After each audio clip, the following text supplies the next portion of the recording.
Hey everyone, this is Cameron from Renegade Animation on renegadepopculture.com.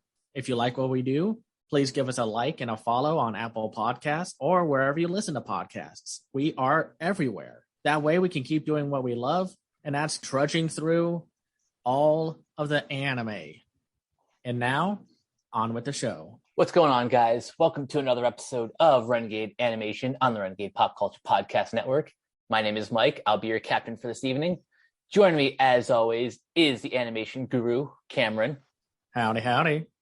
And returning to the podcast, we've got Haley. Yo. And once again, we've got Teresa. Hey. And this is our second annual spring anime recap. For this episode, we are covering everything in the action-adventure genre and I kind of use this term loosely, comedy genre. But more on that later. For now, we've got a pretty big story to cover first. Something that you'll notice when we talk about these shows is that Funimation really no longer exists. It has been absorbed by Crunchyroll. So yeah, they're pretty much the only game in town, and also High Dive's here. How do we all feel about this? Mixed in general. I mean, granted, it's nice to have all anime in one spot as a consumer. Not happy with the non-union stuff going on, like a lot of the uproar of like, hey, if we're going to be just this one-stop anime destination, we should have union dubs. And for some reason, Crunchyroll is like, no, we're not going to do that. And it's like, why not? Ew. And then there's this, Haley, you spotted a lot of this. Would you like to explain some of the issues that you noticed while watching some of these shows? Yeah, of course. So I think my eternal issue has always been that none of these services ever work for me the way they're intended to. I think I say this every podcast that I'm on, where it's like, at some point, Funimation decides to play the thing I'm trying to watch with full Portuguese subtitles or something, and I can't switch it. So I was hoping that some of those kind of obvious, like, service breaking bugs would be taken care of when they joined. Like, that would be like the minimum bar for me. And it does seem like Crunchyroll's functioning better, but I've noticed that a lot of the actual subtitles, so not on a technical level, but the subtitles have been pretty dang poor this season. Like, a lot of spelling mistakes. Doesn't seem like anything's really been QA'd. Like, weird sentence structures, weird formatting. High Dive has a lot of this too, and I'd say the worst that I watched of this was the Executioner and Her Way of Life. Like, I'll talk about it a little more when we talk about that show, but none of it is like English. Like, I remember growing up watching bootleg Naruto DVDs where Gaara was called I Love, and you had to pause the DVD to figure out what the hell was being said. It's not quite at that, but when you're paying $20+ for both of these services and you're getting C+ subtitles while watching things, especially since that hasn't really been an issue before with either of these services, it's pretty noticeable. And there's a part of me that's like, is this because they're like trying to push out as much as humanly possible in the wake of this merger? Like, is Crunchyroll like, oh shit, now we're doing the subtitles for 40 shows as opposed to 20, and the infrastructure is not there? I can't explain why High Dive is struggling to do subtitles as well, if that's the case, but it was pretty dang noticeable in a lot of shows. Yeah, Teresa, what do you think? I think this is, I don't care that it's all in one place. I don't think what we're getting is better. I definitely think Funimation's interface was like 100% better than Crunchyroll's. Every time, just like finding the dub, finding the subtitles, don't come on. I was like, thoroughly, I was like, good thing I'm on my 90-day free trial. And I was like, you got 90 days like to improve this. But it's just disappointing. It's buggy, and I don't know. I feel like it's just like I feel about Disney owning Fox. Like, it's too much it's too much monopoly, and it makes me like suspicious. So I think competition is good sometimes. Right. Not in a pure capitalism way, but like it makes them be better. because they're competing with each other. Now they have less incentive and they're like, just look, glossing over issues clearly that Haley's finding. So that part is not great. It is helpful when you are watching like 20 anime that now I'm like, oh, the Crunchyroll ones are the high dive ones. Like, that's great. But most people are consuming it in the way that we are, and they probably just want their app to work. Yeah, 100%. Like I said that the bar was basically at the floor for me, and Crunchyroll was functional for me in like a bug sense, but that doesn't mean the UI is good. They haven't changed anything since this merger. And I feel like if they're raising our subscription rates, like at least make the search a little better.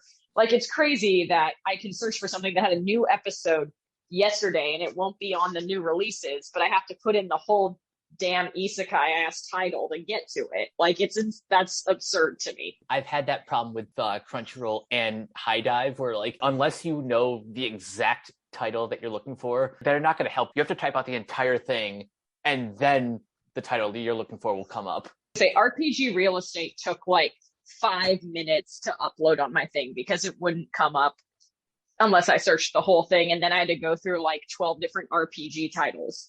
This is not a complex named show. This is not. It's RPG Real Estate. That is the whole name of the show. It's not an abbreviation for anything. No, I guess I haven't run into too many glitches at points. Maybe it's just because I'm using my Amazon Fire Stick and maybe just the app works better there. I don't know. It's quite possible. Yeah, it just kind of sucks that Funimation is no longer around. And then there's also just the situation that a lot of dub actors are pointing out that Crunchyroll wants to go back to in-studio recording, but it's like, no, give them the option if they want to record from home, either due to like a health reason or, you know, they don't want to go out through COVID. It just frustrating. Like, just give them the option, give them the choice. But you're limiting your talent too by only offering roles to people who live in Texas. Like, that pretty much freezes out people in New York, LA, anywhere. Yeah, exactly. Yeah, no, it's not like any of these dubs have been bad. None of them sound like they were recorded underwater or anything. We're pretty good about being like, yeah, this dub is kind of off, but I cannot think of one that we've listened to or where it was recorded all over the country and we've been like, no, yeah, they should have all been in the same room for that.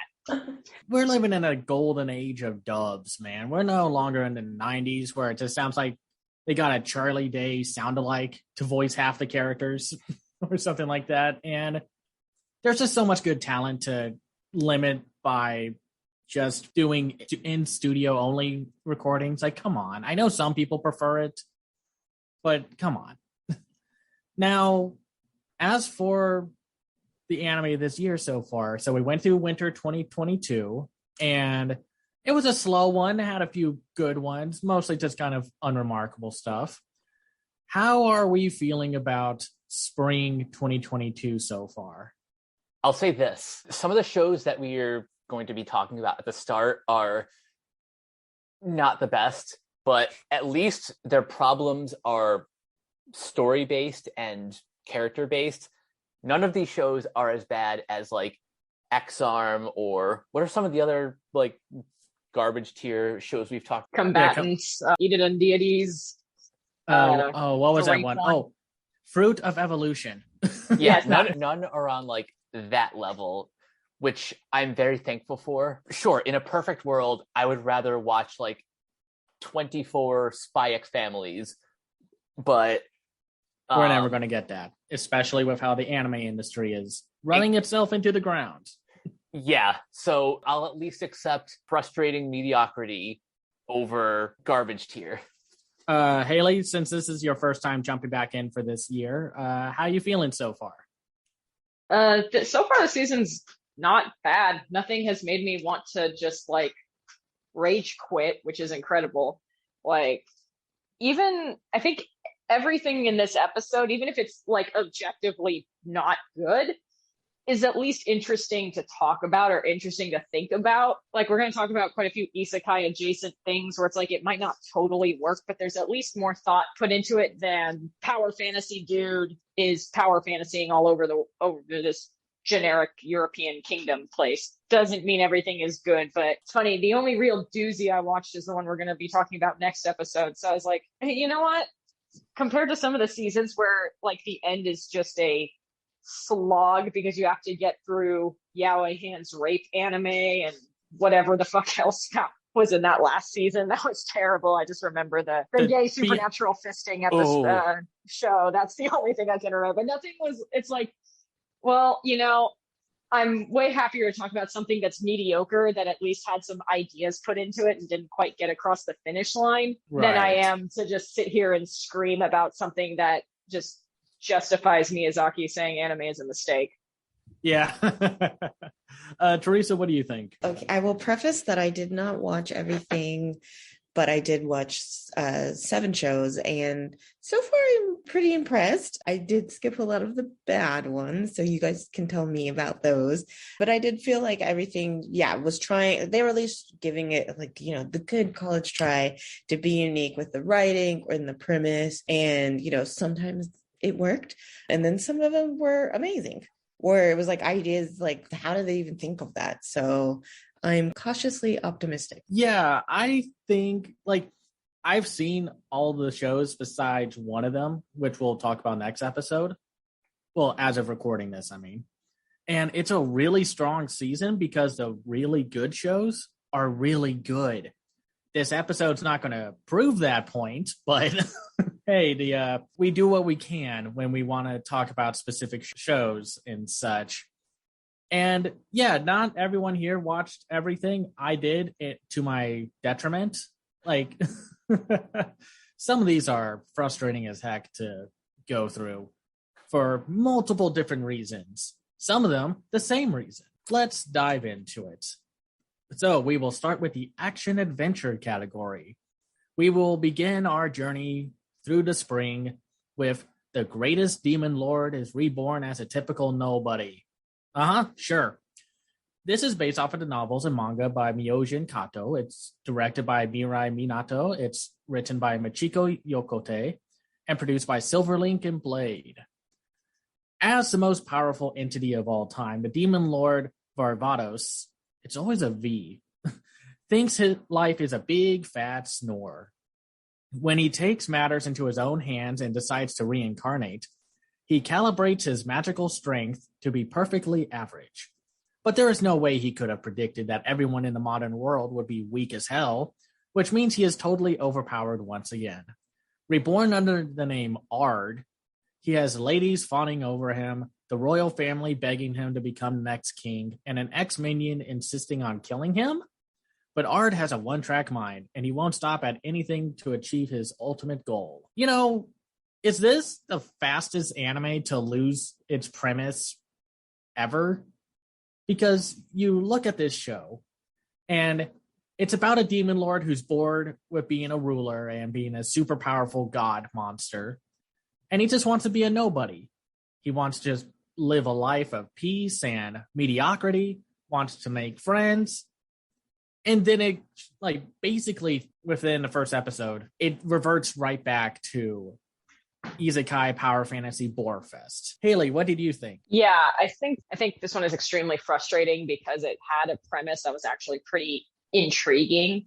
The way it was presented the first episode, like, we get the sense in the first episode that the reason that the demon lord is a nobody in this new universe is because he is horrifically bad at interacting with human beings.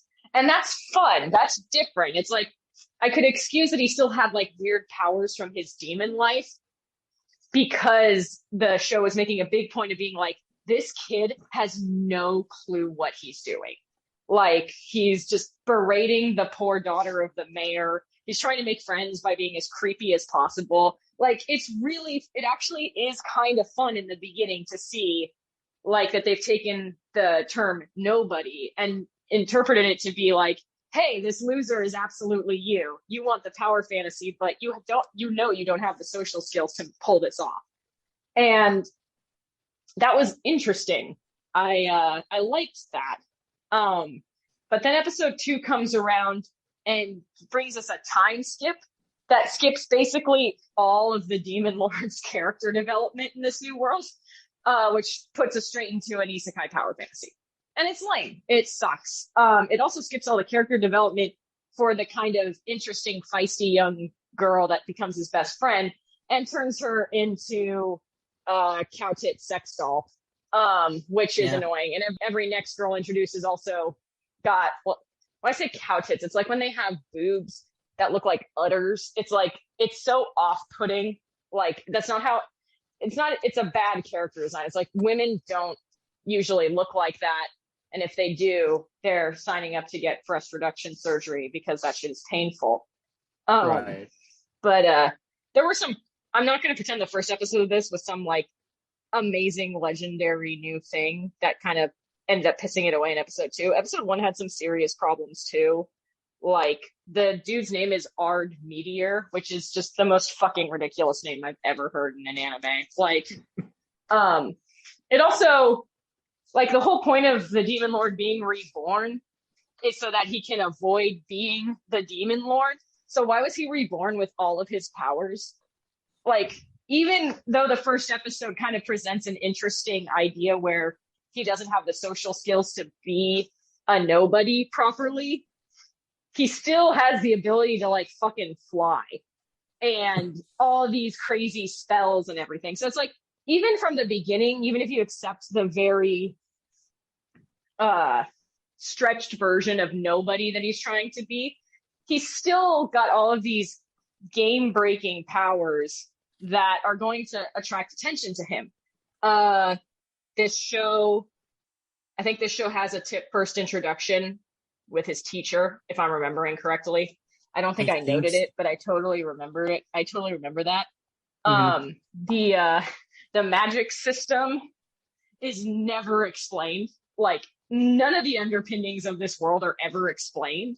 Like, people keep mentioning the Demon Lord in different contexts, so it's impossible to tell whether Ard was a good guy or a bad guy in his past life, or whether or not people respect or hate the Demon Lord. Their magic system also seems to be like MLM rank based, because at some point he becomes Pentagon Wizard, and we're all supposed to be like, ooh, Pentagon Wizard. I'm like, you've never explained anything about magic in this world. I don't understand what this means. It sets up a harem pretty quickly, and both of the members of this harem so far kind of suck. They suck. Absolutely. Yeah, they have no personalities besides tits and fighting over our potato lead, who, despite having promise in the first episode, regretfully regresses into potato-dom in episode 2. A lot of my notes were just like, boobs, sigh. There's a lot of boobs in this show. Yeah. And it's not a well-animated show either. Like, no. It looks fine. I think there was one joke I liked from this. Like, and it was from the first episode. It's him, like, when he's by a tree and he's like, how do I befriend the mayor's daughter? How do I do that? And a monster comes up behind him and he just snaps his fingers and just the monster bursts into flames. He's like, I should try to listen to some of his advice. But then a bunch of monsters show up and he just snaps his fingers again and they all burn up. It's like, oh, that's a pretty decent joke. And at first it's like the elf girl, the mayor's daughter, had some personality and just like understandably rejected Ard's advances of trying to befriend him.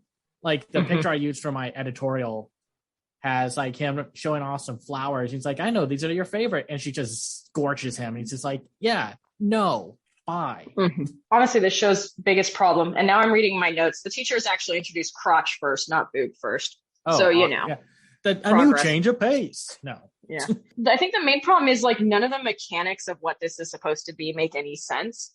So once you get into, like, the generic isekai-ness of it all, it's just really confusing. Like, It's hard to tell, like, who knows about reincarnation? Is reincarnation, like, widely known, or is it just, like, people who associated with the Demon Lord? How old was the Demon Lord when he decided to reincarnate? Is there a new Demon Lord? Because people talk about a current Demon Lord as if there is one, but it also seems like they're talking about Ard and not whoever the current Demon Lord is. And then it's like, with that, like, how old is his teacher, Olivia? How old is he? How old is the mayor's daughter, who seems to also be a reincarnation of his past, like, lover, supporter, general, question mark? Like, Yeah. how does the succubus fit in? Why are succubi treated like third-class citizens? It's just a lot of stuff that could have been elaborated on or needs to be elaborated on to kind of make a lot of this stuff make sense. Just isn't. It's not even like they use video game shorthand for it, and I'm like, I don't play these games, I don't know. It's like they literally just don't explain it. Right. So this show, it's like I was willing to forgive it when it looked like it was going to be a fun child comedy about a kid learning how to talk to people. But when it became just a bog standard isekai that you can see like 40 other places executed way better, then it all kind of falls apart. Right. Mike, what did you think? I think I echo a lot of Haley's sentiments about episodes 2 and 3 just being the complete wasted potential that the show could have been if maybe it leaned more into the like comedic aspects. That's something we haven't seen before, or at least not as often. Whereas by episode 2, you kind of know exactly where this is going. Like, our potato protagonist is really just a blank slate who has all the powers, gets all the girls, and that's just not as interesting as what episode 1 set up. Honestly, that's about all I can say about this that hasn't really been said. Yeah, no, they try to set up a mystery angle to his past life kind of colliding with his current life, because like one of the teachers at the academy is or was a general to him in the past life, and that could have been kind of interesting alongside with just the stuff that was promised in episode 1. But yeah, there's not much to talk about. It's just another boring isekai. Maybe not as boring as like The Strongest Sage with the Weakest Crest, but it's pretty much in that realm of super boring, but apparently from Crunchyroll is a super popular show because it's continuously up there for some reason, which apparently isekais are super popular in America. And so the reason we keep getting them is because American viewers won't stop watching them no matter how bad they get. So it's like, I don't know, like just stop watching it. Go watch Faraway Paladin, or if you wanted another isekai where it's about the main character just bamfing away and just wanting to live a simple life, you could just watch last year's I Max Out My Level by Killing Slimes for 300 Years. At least that show basically promised and delivered with its cottage core, cute girl, slice of life fantasy stuff that had actually good jokes and such. It didn't devolve into too many anime tropes. But yeah, the Greatest Demon Lord is reborn as a generic nobody isekai. But this next one probably would have been the worst if it actually didn't have things to like about it. We're going to talk about Skeleton Knight in Another World. Content warning: a copious amount of sexual violence. And we're going to talk about how not to market your show. Yay! Anyway, this is based off of the novels and manga by Enki Haraki. It's directed by Katsumi Ono, written by Takeshi Kikuchi, and produced by Studio Kai and Hornets. A lot of co-collaborations between studios. Not a great sign, per se. One day, a gamer played video games until he fell asleep. And when he woke up, he found himself in the game world as a skeleton. Equipped with the powerful weapons and armor of his avatar, but stuck with its frightening skeletal appearance, Ark has to find a place for himself in this new fantastical land. All his hopes for a quiet life are dashed when he crosses paths with a beautiful elven warrior, setting him on a journey full of conflict and adventure. This show makes me mad. I was so frustrated with this show because, one, when this show aired, it had quite possibly the worst content warning ever. And I can't tell if it was like a glitch or someone just really did not think it through. Because within the first 5 freaking minutes of the first episode, there's attempted rape. And it's so maddening because they make you watch that whole sequence twice in one episode. That is nuts. Why the hell would you do that? Especially since the other half of this show is just goofy, like silly, over-the-top, dumb isekai stuff. It's not even like a typical power fantasy show because, yes, our main character is super strong, but he actually has a personality. He's kind of a big, beefy, dumb guy who just happens to be like a skeleton. And there's like a lot of fun visual gags with the skeleton smoking a cigar and who enjoys eating food, which I don't know how that works, but it's a funny visual gag.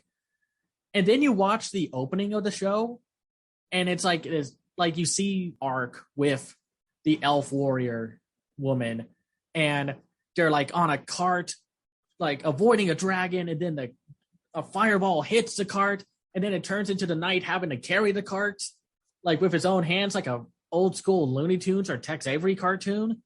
And they jump a gulf. He shoots a fireball at the dragon. This huge explosion. The elf girl and this little fox thing are like struggling to hold on while this very popcorny power metal opening song is playing. And yet, that's not really the whole tone of the show. It could be incredibly dark. And a lot of the sexual violence, it doesn't get as bad as episode 1, but episode 3 has hints into just like threats of it. And then episode 5 just does a little bit of sexual violence. But it's never as bad as episode 1, but the fact that it's still there, that it's the only real conflict right now that's put into the show, is this whole humans versus elves, and the elves have this weird like trafficking conflict going on with their race that are constantly being sold as slaves by humans and such. And then all of this is wrapped around this big old goofy skeleton guy who is not even like a creep.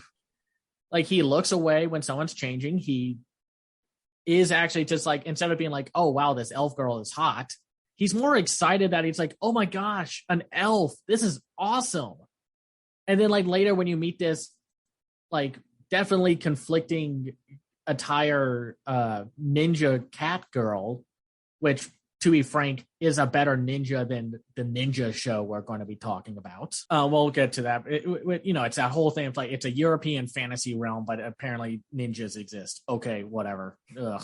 Very anime. And he's not even like, oh my gosh, I'm going to get a harem. Like, all these characters have like personalities and interests and don't hate one another. And there are actually some very funny jokes. And it's just so maddening that I can't recommend this show. I want to interject really quick just to say I didn't watch this, but just kind of to speak to the general sloppiness of a lot of Crunchyroll stuff. Part of the problem with the sexual assaults that are being shown, from my understanding reading, was that the content warning for said sexual assaults was shown after they appeared in the episode. To be fair, they did fix it. They gave you like a 5 or 6 second wait before they show it. I mean, but still, it's like, I remember when I was watching it on my TV at my apartment, and I turned it on, and then it's just like, I see, like, it all just happens at once. I was like, I had to pause the episode just to look at the content warning, and it was only there for like 3 seconds. It's like, whoa, okay. Oh, Jesus. It sucked. It was really awful. And yes, they fixed it, but still, the show didn't need to have this sexual violence to be the drama for this first half. Apparently it's over for now, but I can't trust that this show won't dive back into something that's stupid again. Or it's just not handled well. You can have dark topics with your shows, but you have to be super careful with some of them. And this show isn't. It's like, it wants to be this part like isekai power fantasy, but it also wants to be like Tao Teba Last Dungeon in terms of like let's have fun with a stupidly powerful and equally dumb main character and such. Sorry, just this show. It makes me mad. The only reason it's not the worst one out of the action adventure is because it at least has something going for it. Mike, do you have anything else to add? I forgot to disclaim that I watched the dub for both this and The Greatest Demon Lord is Reborn as a Typical Nobody. And the highest compliment I can give to Skeleton Knight that hasn't been discussed already is the voice of our main character, Brandon Johnson, gives an excellent performance, playing both the timid and excitable inner monologue, but when he's like playing the character, he's very loud and bombastic. It just works so well with the animation style that I wish tonally this show picked a lane. The reason why the sexual assault stands out like a sore thumb in the first and to a lesser degree third episode is because it really does feel like forcing a square peg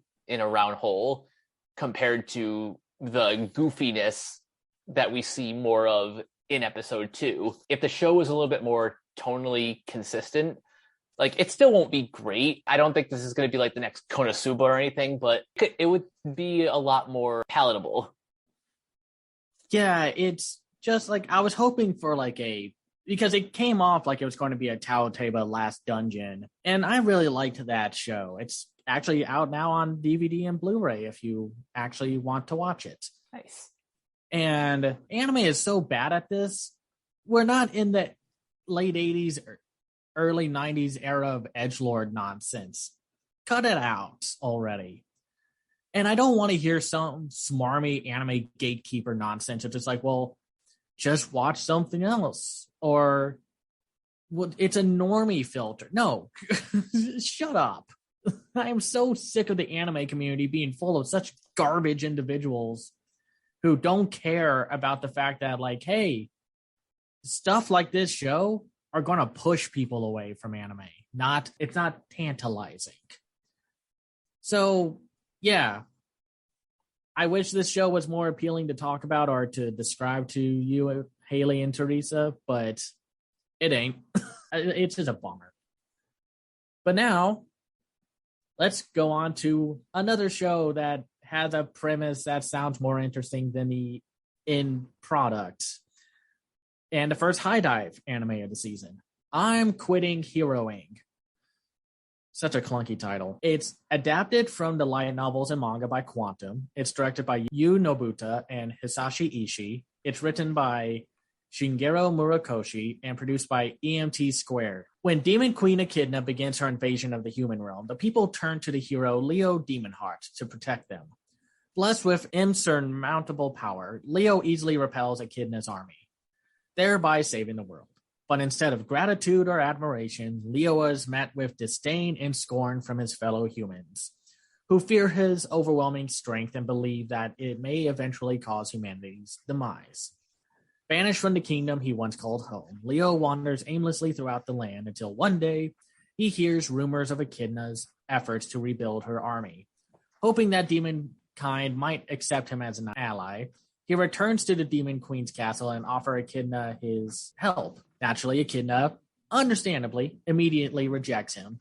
Still, not all hope is lost, as Leo manages to convince Echidna's 4 generals to let him secretly work under their supervision. Donning the identity of a masked dark knight named Onyx, Leo solves the demon army's problems one by one, gradually improving the quality of life around the castle. Above all else, however, Leo wants to accomplish one goal: to learn why Echidna started the war in the first place. We have a banished from the hero's party situation here. It's a really cool premise, not quite executed in a great way, or in a way that's like more underwhelming than, oh, this is just firing off on all cylinders. Haley, what did you think? Yeah, I think this is a really strong premise that's undercut by not being super executed well. I think the biggest problem is that Leo himself is kind of a muddled character. It's never really clear if we're supposed to think that he's a full of himself asshole or if we're supposed to sympathize with him. And I don't think the narrative really knows what it wants to do with him either. Like, he's an interesting character. He introduces himself as like the strongest dude who's ever lived. He had a party with him that, in his own words, he said they sucked.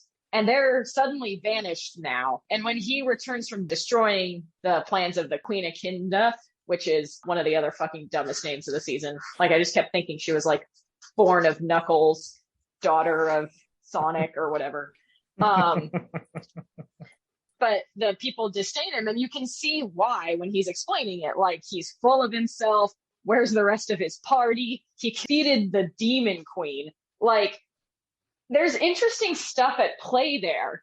And the first episode does give you more of a sense that, like, this dude has no idea how disliked he is, even though he was banished from his kingdom for it, and people have treated him like crap. There's a sense you get that he doesn't realize that he's a callous douche. But as the episodes go on, it's like sometimes he's obviously a callous douche, but he's also like, I am brilliant at operational work. And the narrative wants us to have sympathy and to be impressed with him when he fixes the problems of the demon realm.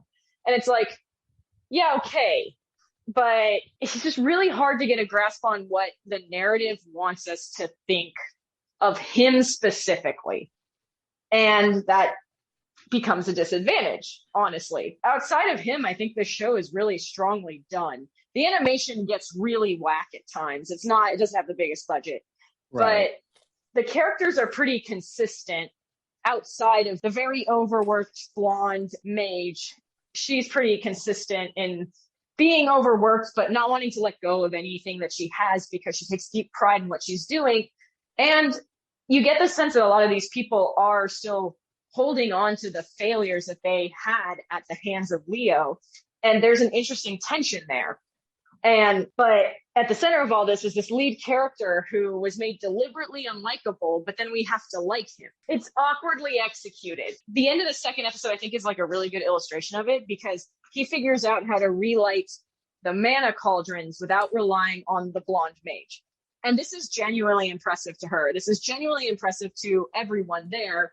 And he doesn't say it in the way that dickbag from that other show was talking about how they needed to grow more than 2 crops at once. Like, right. It's actually a really well done sequence where he's like, I thought this might work, so I had it tested. Then I gave it to the little priestess, and she took it and she tested it, worked. And then she told the other priestesses, and they were able to get it all functioning. It's like, this is a really cool scene. But it's immediately followed by him saying that he was also using his time to observe the blonde witch working to try and improve her productivity by like reassigning her stuff. And he says, literally, I was watching you and your cleavage work. And you're just like, how are we supposed to feel about this person? Like, it's thrown off and she's not happy about that line. And it's not played humorously. Who is Leo? Are we supposed to like Leo? Are we supposed to dislike Leo? Is Leo supposed to grow from this? Because so far, Leo's not growing. He is using his skills to help other people grow, which is fine if we had a sense that in the future he's going to be looking real long and hard at himself. But he's not. And episode 3 was just a clusterfuck. Like, I don't understand how Leo's plot was supposed to help the Beast Girl at all. Like, he's like, I will set up a series of challenges for her to face, and then she will understand teamwork. I'm like, okay, the easier way to do this would have been to just fake the illness, send her off on a weird quest, and then reorganize everything in the town while she's gone to show her how that would work. Then we get this really weird thing where the Beast Girl is like blasting through all of these challenges that are meant for multiple people by herself. That just makes Leo look like a fucking idiot. Yeah. And that doesn't help the issues the show already has with figuring out who Leo is and what Leo's point of view is and how strong or capable Leo is. It's not even a show where I can say that somebody else should have been the lead of the show, because I don't think that's the problem. Like, all the characters are pretty solid, but there's nobody who's like, wow, they're so freaking interesting and we're stuck with this potato, because Leo's not really a potato. No. He's like actually got some character and life to him, which is unusual for these kinds of shows. There's compelling mysteries to this show. It's a general European fantasy setting, but it's unique in how it's portrayed and like how the political machinations of the world play into things. I think muddled is the best word for this show. Like, there's definitely something here. but I don't know that I want to stick around to figure out if it's worth following up on. I also want to say that this was a show with some really screwed up subtitles. There were multiple instances where like the verbs and sentences were put before the actual subjects of the sentences. Ooh. There was, and like repeated words. There was some very weird stuff in this one. And this one I know is a high dive one. And like this and Executioner and Her Way of Life were the two high dive ones where I was like, oh, so it's not just Crunchyroll who's doing weird stuff with their subtitles right now. But barring that, overall, yeah, just muddled. Teresa, what did you think? Yeah, I would say this is one of the weaker ones that I watched. I thought the first episode was absolutely boring with the explanation of how he defeated them. And yeah, they showed him, but it's just like Haley was saying, he just comes off as a know-it-all. And I'm like, I want to feel bad for you that you got kicked out of your kingdom, but which took almost 20 minutes to get to that part. And I was like, ugh. I guess I wanted to know about the Demon Queen. I was like, where's she at? Like, I want to learn about everybody else in the show but him, which means you have a problem in your show. I did like the other characters that he, defeated somehow. I like that they pointed out that you like burned down this historical site while you were like beating us, but you didn't offer to pay, for them to recover it. And he just conveniently changed the subject. I thought that was pretty funny. I like the Beast Girl, although I don't like them playing up her stupidity in a way. I was like, just you're a terrible teacher. Have a conversation with her. Second episode was good until the cleavage joke. I also caught that. I also feel like it's really lopsided. There's all these women that he has to teach.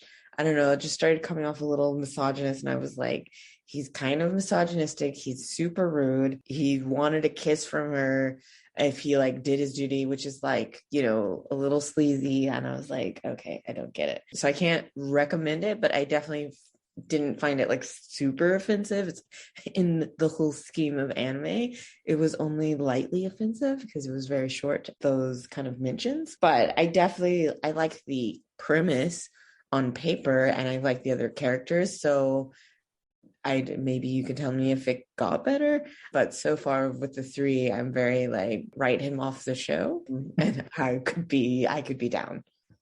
The main character has to go back to his home planet. He died going back to his home planet. No, we're gonna Mark Brandanowitz him. It's gonna be great. We'll bring in a new Leo. Yeah, like Adam Scott. I have some notes because I watched a few more episodes of this to see where it was going. But before we get to that, Mike, do you have anything else to add? Pretty much, I think we can all agree that the hook of this show is certainly better than the actual execution. And yeah, I was thinking about, was it Realist Hero the one that had a similar premise as like the Genius Prince, but also just completely bungled it in execution?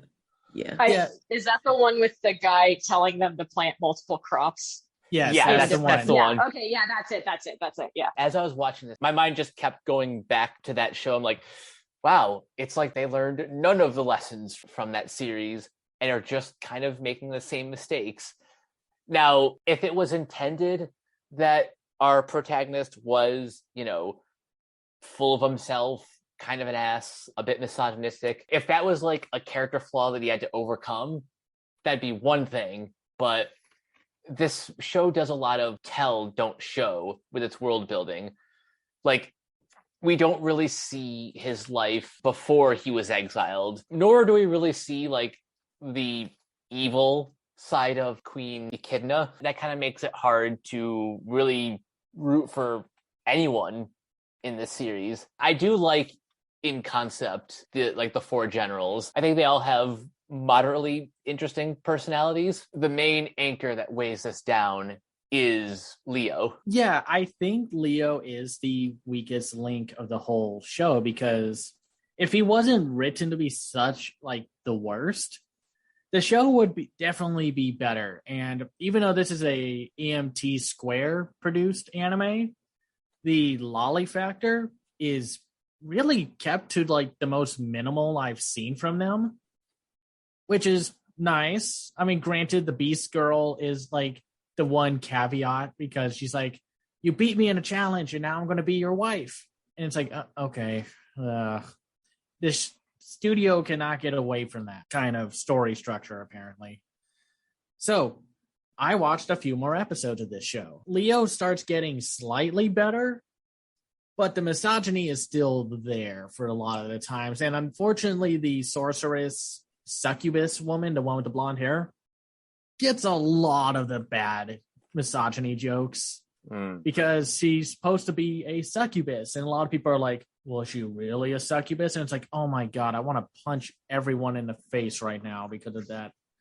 Those and that comments. sucks because she's like competent. She's a competent adult in an anime, which is just not easy to find. No.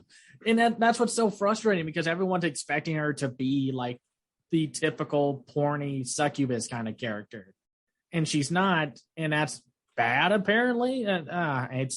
She doesn't get a great amount of jokes or just writing, except of just like trying to kill Leo within her office with a big explosive spell. Leo does get better with the interactions. He actually does a lunch with the demon queen and does help the assassin general, who is like super antisocial, and it's just like, I don't really know how to talk with people or have conversations. Unfortunately, it has one of those it's a man wearing a dress gag kind of thing with the assassin character. It's not funny. It's really just sad because at first a lot of people online were like, so is that general like non-binary or something? And it's like, no, it's just a man in a dress gag. And it's like, But who's ready for the big dumb plot twist you hear about in episode 6 and 7? Oh boy. Now, to be fair, they do kind of badly hint at it. This isn't a pure fantasy show. This is a post-apocalyptic fantasy show. Dun, dun, dun. What? Wait, yes. what? So, you know why Leo is so strong? He's a mercenary android that was made to kill all the demons that apparently... it's... This plot really comes out of nowhere. How many episodes did that take? 5? Yeah, like 5, like 6 episodes in. Oh, that's too many. Oh no, that's way too many. You got to drop that at like episode 2 or something. Yeah. They talk about it and it's like so nonchalant and it's like, wait, what?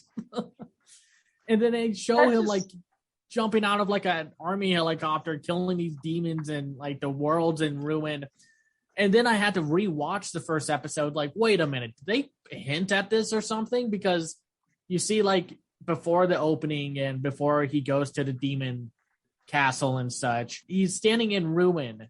And I was thinking like, oh, this is just a normal fantasy world. And it's like, no, those are modern day buildings. And I don't know how this twist works. I wish I could say it makes sense.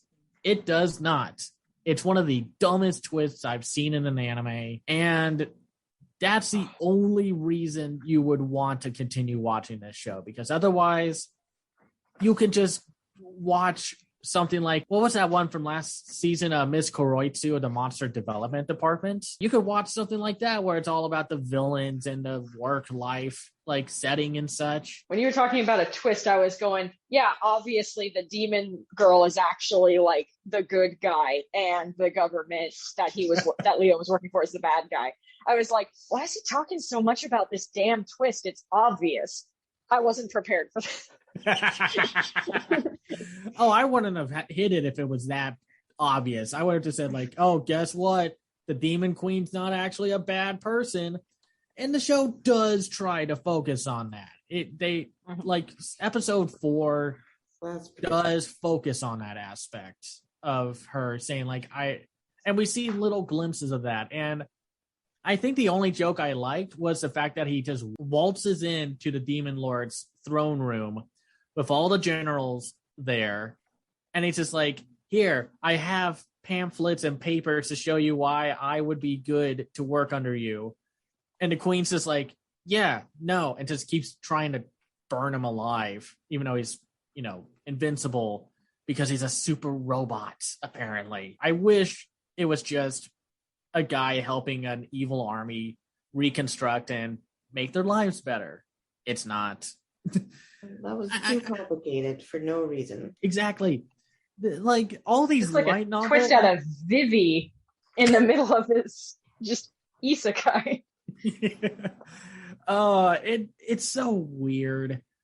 Like maybe it's just because I have a very narrow viewpoint of what light novels are, but it just seems like light novels are not all that great, except for like a few like Faraway Paladin and Sabikui Bisco.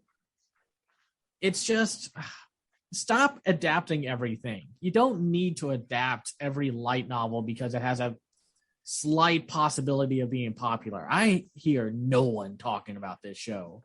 The only reason people probably know about it is because Anime News Network had to cover it episode by episode because people voted for it. Those are my favorite things about every anime season. Just finding out what fucking nonsense someone ends up with and they slowly lose their minds trying to review it. I like the Fruit of Evolution one where they're just like, nothing matters. Life is meaningless. Oh yeah, this episode sucked. Moving on.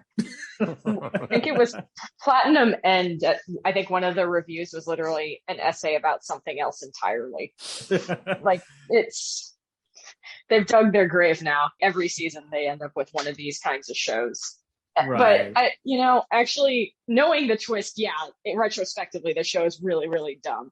3 episodes in, I would have been like, this might be your thing. It's not terrible, but it's not great. But that twist, man, that's wild. Yeah. It makes the non-explanations of like the first couple episodes even worse because you expect it to be one thing and then, this comes right the hell out of nowhere. But let's move on to a show that we all thought was supposed to be its own original new light novel manga adaptation, but it ended up being a sequel to The Grimoire of Zero, an anime that was released 2017. We kind of contemplated and talked like, do we talk about it? Do we not talk about it? But the fact that this show came off like its own thing, and this was very last minute, we're just going to talk about it. So this is based off of the novels and manga by Kakeru Kobashiri. It's the anime adaptation is directed and written by Satoshi Kuwabara and produced by Tezuka Pictures. Although he attends the Royal Magic Academy in the Kingdom of Winyas, Sable has the worst grades in the entire school, as he has no memories of his time before attending the institution. When Headmaster Albus tasks him with a special training regimen in the South, Sable eagerly accepts it. Alongside the Dawn Witch, Rue Christase, Holt, a human girl with antlers, and Cud, these names, a lizard beast fallen, Sable must establish a village of witches in a region where anti-witch sentiment remains strong. During their journey, the quartet avoids former members of the Dia Ignis Arbiters, a group of witch hunters notorious for murdering witches and civilians alike. 5 years ago, their organization was disbanded and given amnesty with the end of the war between the church and the witches. But their members still linger and are ready to capture any mages they come across. Thankfully, with Rue's staff of Ludens, the Witch Eater, and Sable's unlimited supply of magic, the group may be able to accomplish their mission for Albus. If not, Sable's memories of magic in the academy will be taken away, and he will be left with nothing to guide him to the silver-haired mage who first rescued him. This is a good show to be the bridge between the shows that didn't work to the shows that did work. Teresa, what did you think? I thought it was okay. I wasn't super impressed, but I thought it was all right. A little bit better than... and I've seen the originals, and even though I've seen the original, I was also confused. I was like, who's this? And then I started seeing people's names, and I was like, oh, I see what you did there. So as you said in your write-up that it wasn't very clear, I think it gets clear, as it goes. It starts out pretty heavy on witch hunters, and I find the original took you very slow from like, you're not used to this world, you don't know it. I'm thinking they just assume you've seen it and you just know. There's still a lot of explaining to do, even as someone who knew what happened at the end, knows what the Grimoire can do, knows what Zero can do. I mean, obviously Zero is like gonna pop up in a couple episodes. I cheated, I read ahead a little bit, but I definitely liked it. I'm drawn back into the world almost immediately. It makes me want to rewatch the first series and then come back in. Awesome. Yeah, this show did not do a good job with marketing itself as a sequel series. I remember reading the Anime News Network opinions and impressions on it, and it's like, oh, well, I'm sure this is fine. You can watch this on your own. Haley, what did you think? Yeah, so I had absolutely no idea that this was a sequel. So I just went into this really blind. There's interesting thing about this is that on Crunchyroll in the summary, it doesn't even say that it's a sequel, or didn't at the time I watched it. So I was very much like, oh, it's a witch and wizard Eastern European thing again. But I actually enjoyed this quite a bit with some caveats. I think the way that they spool out the information about this world is a bit haphazard, but knowing that this is a sequel makes that make a little more sense. And I think it gets better as it goes on about explaining the dynamics of this world. Like the first episode where it's kind of like, here's a magic school and there's like witches and this guy just sucks at everything. But then we start spooling out like, oh, here are the beast fallen are not taken as seriously as humans or mages. And we get that shown to us, not necessarily told to us, which is interesting. Then we start learning about the kind of horrors that the human girl has gone through with the antlers. And that tells us more about the world. I'm like, okay, they didn't need to drop you right in. They needed like one more episode, I think, to kind of set up some of these dynamics. But it's not too bad. It's not like there's some in media res anime where it just drops you straight in the middle of things and you're like, wait, what? I don't understand what's happening at all. Especially with these kind of like fantasy video gamey ones. There's one we're going to talk about, I think, where there are people literally using abbreviations for spells that are never explained. And I'm like, the fuck is this? This show isn't like that, thank God. The other thing I feel like I need to bring up is that all of the women in this show are dressed like complete idiots. Like it's if there was a worst clothing design award, I think it would go pretty hard to this show. Right. Like the Dawn Witch is basically running around in a tiered tablecloth that shows off her underwear. The human girl is Hort, right? Yeah, Hort's boobs are not proportional to anything that she's anything else she's wearing. Nope. And there was, I think it was the headmaster also kind of just had this ridic design. Not as bad as the other two that we follow the whole time. And it's kind of funny because our male lead is also weirdly sexualized. He's wearing like an off the shoulder sort of like sleep dress most of the time.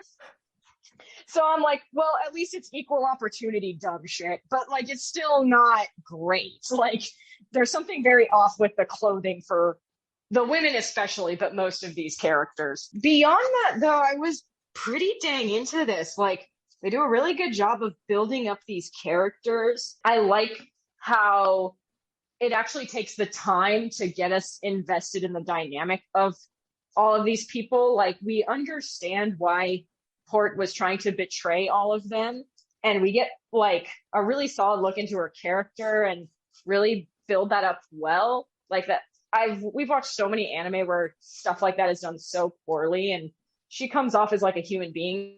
So does Cud, despite his name, really well kind of fleshed out too. Like the third episode is kind of when we start seeing Sabe and the Dawn Witch and Hort and Cud all kind of start meshing together as one traveling unit. And I appreciate that this anime is taking the time to actually set up all of these friendships and connections and whatnot in a way that makes sense and makes the bond they have make sense. Anime either is usually really dragging that shit out or rushing you through it, especially when you get into these fantasy type shows. It's like they slam everyone together at once and everyone's kind of character interactions come down to, you know, love interest, jealous girl, buff guy, a guy to make gay panic jokes about. But this show's seems to be interested in telling a story. Right. Knowing that this is a sequel, I'd love to see the first one, because if it's kind of told in a similar manner or has like similar forethought put into its story, It's probably pretty good. With the caveat that if anime outfits piss you off, this is going to piss you the fuck off. Like, this is like Momo in My Hero Academia, bad character design. Beyond that, this is a pretty damn good show. I was getting like Disgaea vibes, or like what are those? I forgot the name of the this RPG franchise. It's like Altair or something like that. Like a lot of those like third like C grade RPG franchises that like Hyperdimension Neptunia. Yeah, like those kind of video game RPG franchises. Like the ones that have a very strong fan base but are never really like popular enough to like really focus on. Now, Mike, you watched Grimoire of Zero, and what did your, like, after we all found out about this being a sequel series, how did your opinions change? Like, what did you think of this show overall first? And then, like, did it improve or did it stay the same when you found out about the original show and then watched the original season and such?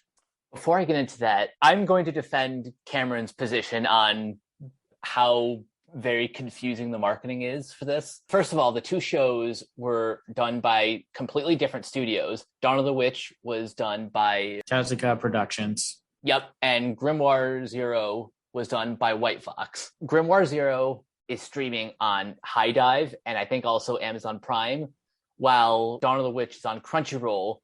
And here's where it gets even more confusing. Even though the dubs are by like two different distributors, two of the voice actors from Grimoire of Zero, Amanda Lee and Jason Douglas, they actually reprise their roles for the sequel series, which I think is kind of cool.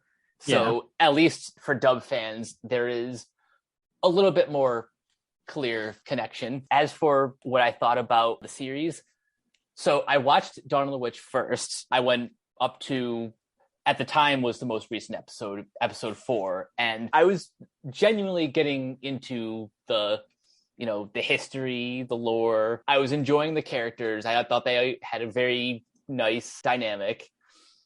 They all had like interesting personalities. Something did feel off. Like it felt like I was kind of jumping into, it's like how most Western fans of Dragon Ball Z like didn't realize that was a sequel to a show, that predates it. You kind of have that sensation going on.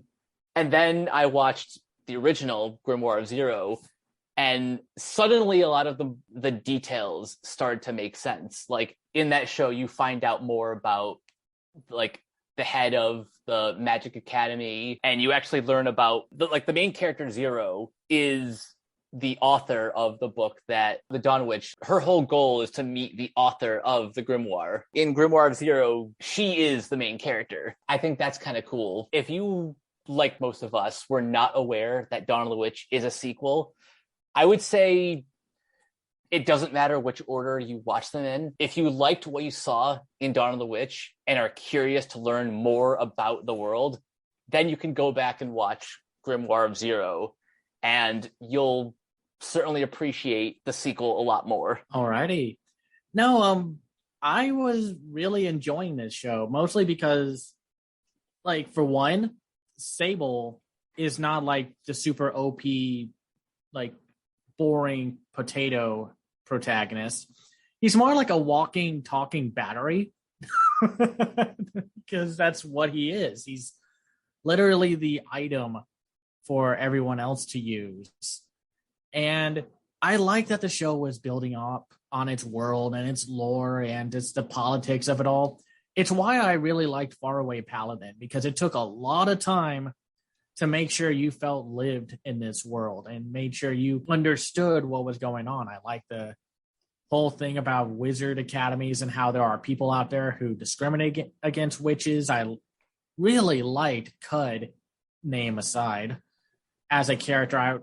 I kind of wanted him to be the main character because he has like all the more interesting backstory. And Holt and Rue, or the Dawn Witch, yeah, they get the short end of the design stick. And golly, that first episode is so bad with its cinematography for Rue. Like, it's like one show from like the fall 2020 lineup where it was just like a thigh shot every 45 seconds. There's like a crotch shot for Rue, maybe around the same time, maybe even less. And they try to pull that stunt of, oh, well, she's 1,000 years old. She just looks 12. And it's like, no, stop that. No. It's a shame that it fumbles a little in some aspects, but it's also a really visually stunning show. It probably has some of the season's best visual looks and just the bright colors. I loved all of the scenes that took place in like the sunset, all of the scenes in the forest. I think in the 4th episode, all really well done. It's unfortunate though, like again with the I think it was either the 3rd or the 4th episode they do a whole bathing house gag. It's full of the same terrible cheap jokes that you can see, and it's like they almost try to lampshade it by like the guys being like, okay, you know what? No, Rue, you're not coming into this bathhouse room with us. We're going to leave because this is bad. You're disrespecting our boundaries. And then they do another joke of just like, oh, they run into Holt while she was wearing a towel, and oh, whoops, the towel fell off. Yeah. I do kind of love that when they're in the bathhouse, though, the two dudes are refreshingly like fine with each other, and there's no real like crazy gay panic going on. There was a little gay panic, a little bit, but like the two men, it was coming from Holtz. Like the two men were just like, we are just trying to take a bath, please, for the love of God, let us bathe. So it's like, okay, they tried. They got here a C+. That's the Russell Crowe you tried award. Congrats. It's like at least you attempted. And then when they're trying to talk about like how Sable can give his magic to everyone else, there was a little gay panic with Cud. Like they were saying, like maybe you have to kiss him, and Cud's like, no. It's like, oh, come on, dude. And it's just like, well, how about you just hold hands? Fine. It's got a lot of good elements. I definitely want to check out Grimoire of Zero. But yeah, not my favorite fantasy show. It's a shame. But let's talk about the best fantasy show, and probably one of the best isekais, The Executioner and Her Way of Life, which is on High Dive. So it's based off of the novels and the manga by Mato Sato. It's directed by Yoshiki Kawasaki. It's written by Shogo Yasukawa and produced by JC Staff, which has like probably some of their best visual work in a while. Feels like it. Average student Muto Mitsuki suddenly finds himself transported to another realm, summoned by the king of his world for the remarkable power he is supposed to possess. Muto is thrown out when it appears he lacks a special concept. Moping about, he encounters a priestess named Minu, who explains that Japanese people like him are known as lost ones, and such individuals never fail to have special concepts.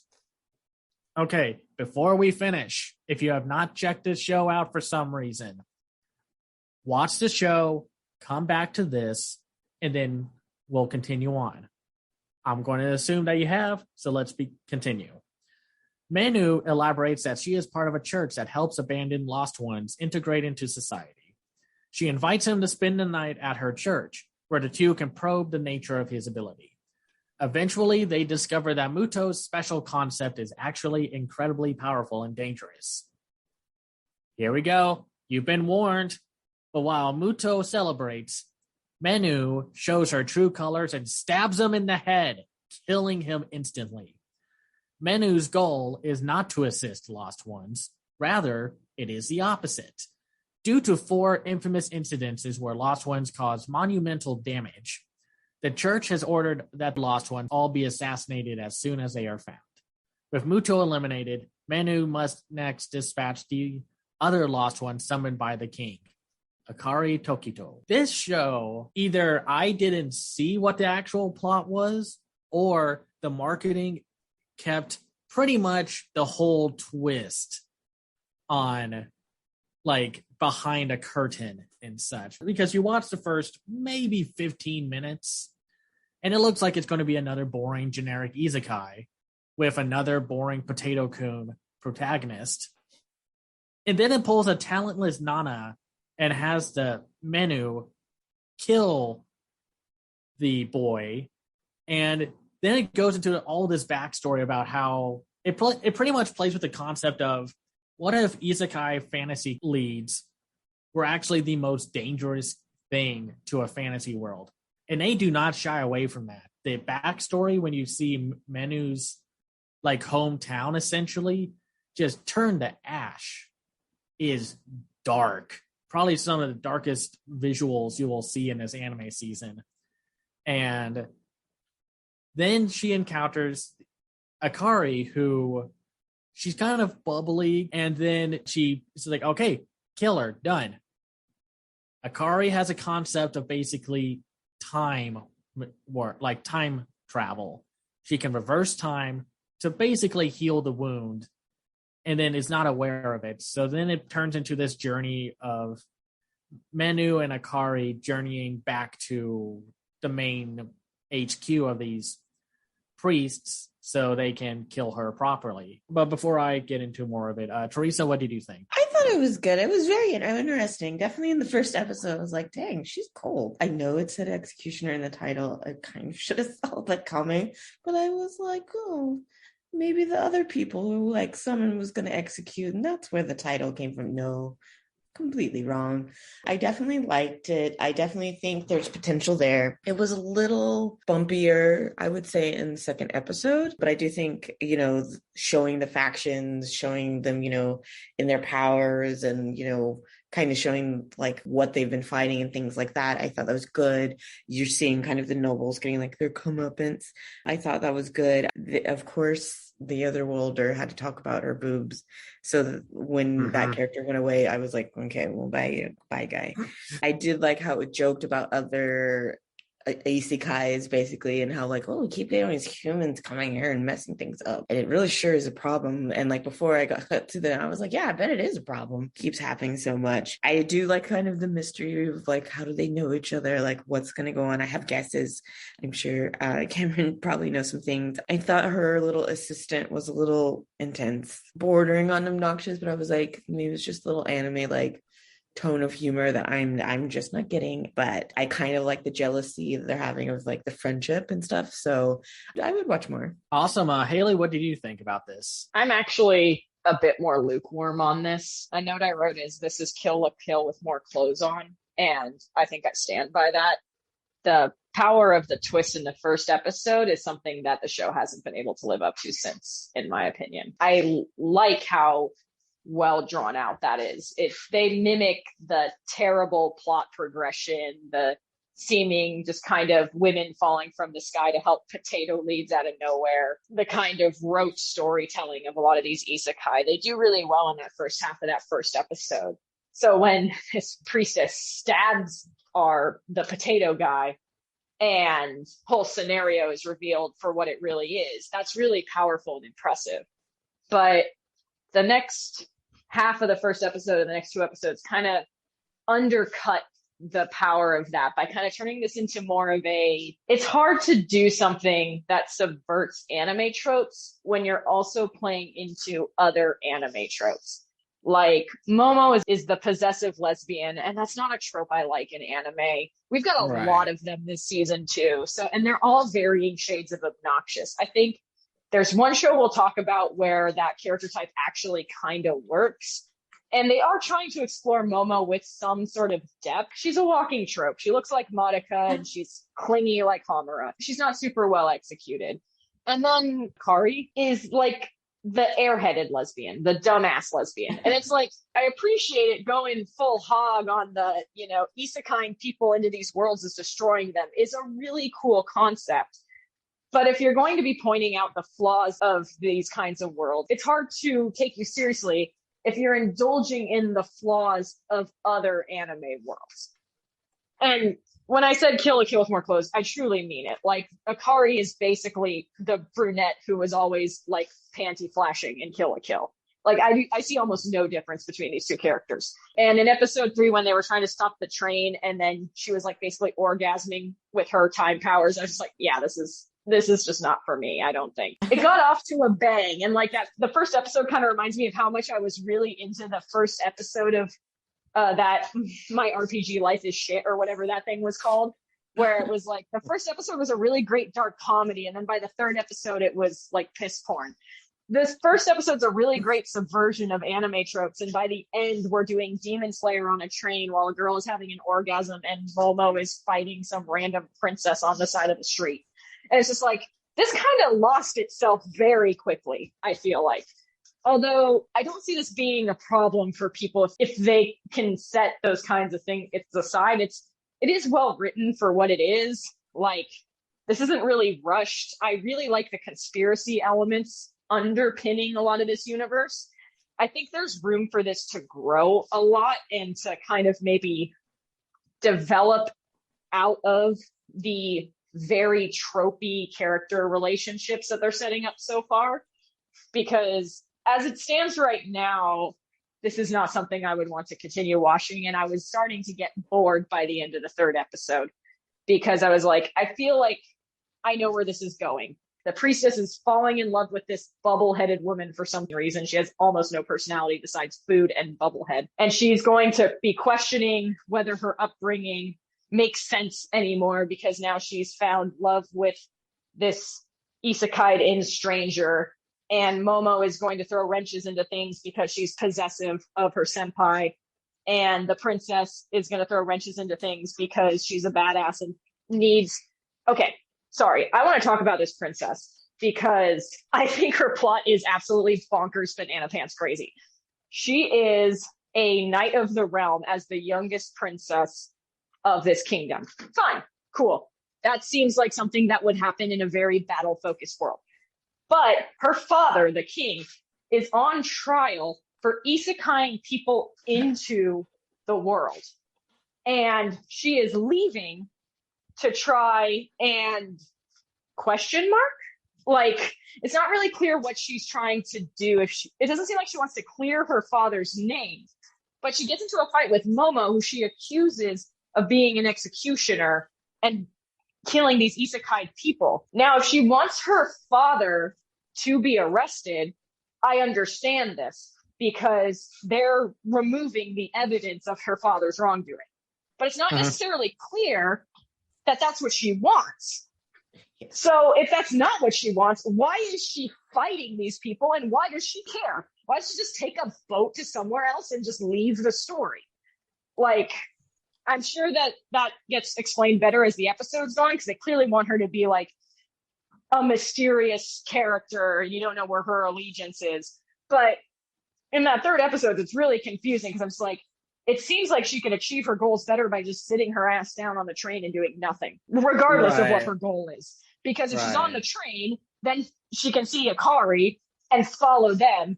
And if her goal is to just let all these isekai people die, then if she sits on the train and does nothing, that just continues to happen. I think the twist is really great, but it's a great moment in a mediocre show that's kind of taking all its cues from another show that I don't particularly like. So there you go. I'll have more to say in a little bit. Mike, what did you think? Yeah, I actually really enjoyed this one. I understand a lot of the reservations that you have. It can get a little bit tropey in those regards, but as someone who, especially since we started this podcast, has gotten very annoyed with the stereotypical power fantasy isekais, it is kind of refreshing how this one does do something pretty radically different. Like, I think that might be one of the best first episode twists since, what was that one show that we watched, I think last year? I'll remember it once we stop recording, but that was another one that had like, the initial premise was like something completely different than what the actual plot turned out to be. That's something cool that I liked about this series, where it gives you kind of like the false impression of this potato protagonist being the main character, and then he's off in like, halfway through the first episode. I thought that was pretty cool. I also think they do a really good job establishing like the magic system and then getting into, the politics and conspiracy theory angle. This is one of those shows I'm definitely going to try to see through to the end. I'm hooked into the world building of this. Yeah, no, it definitely starts out strong. It kind of fumbles.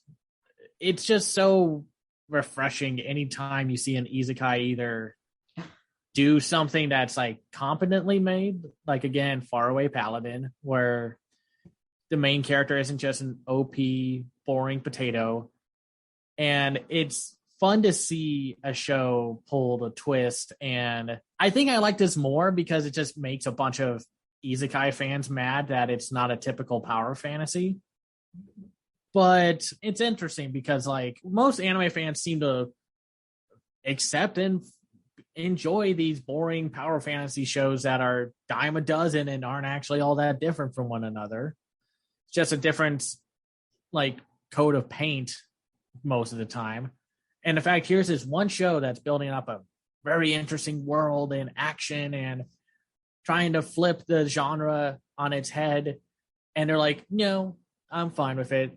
It's like, you're what's wrong with the anime world, man. But it does indulge in a few of the meh tropes. Like, yeah, I don't know if it's tsundere or yandere, the pink-haired one. And I don't really think she's either. It's just possessive because she's not like, oh, I hate you, then I love you. And yandere is like, I'm gonna stab you because I love you.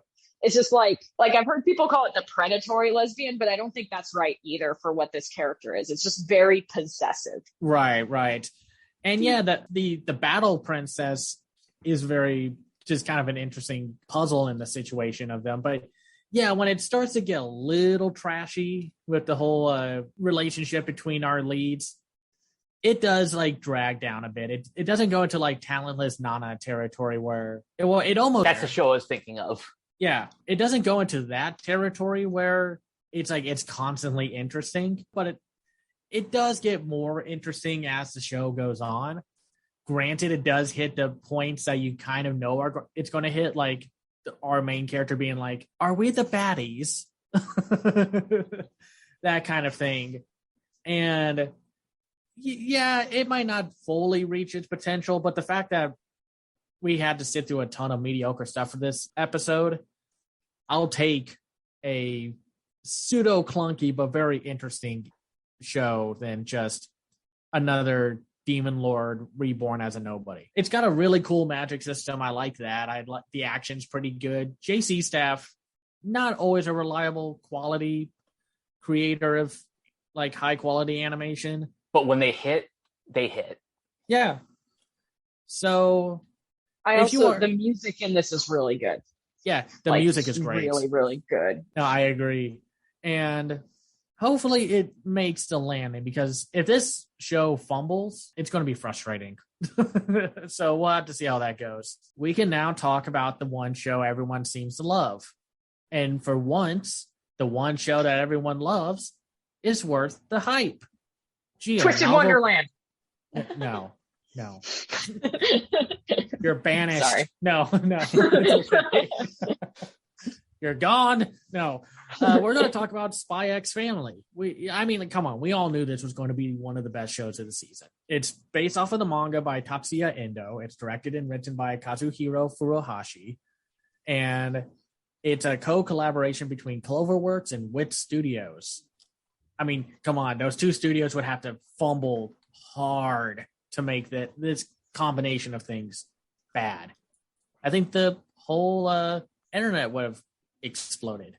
Anyway, corrupt politicians, frenzied nationalists, and other warmongering forces constantly jeopardize the thin veneer of peace between neighboring countries Ostania and Westalis.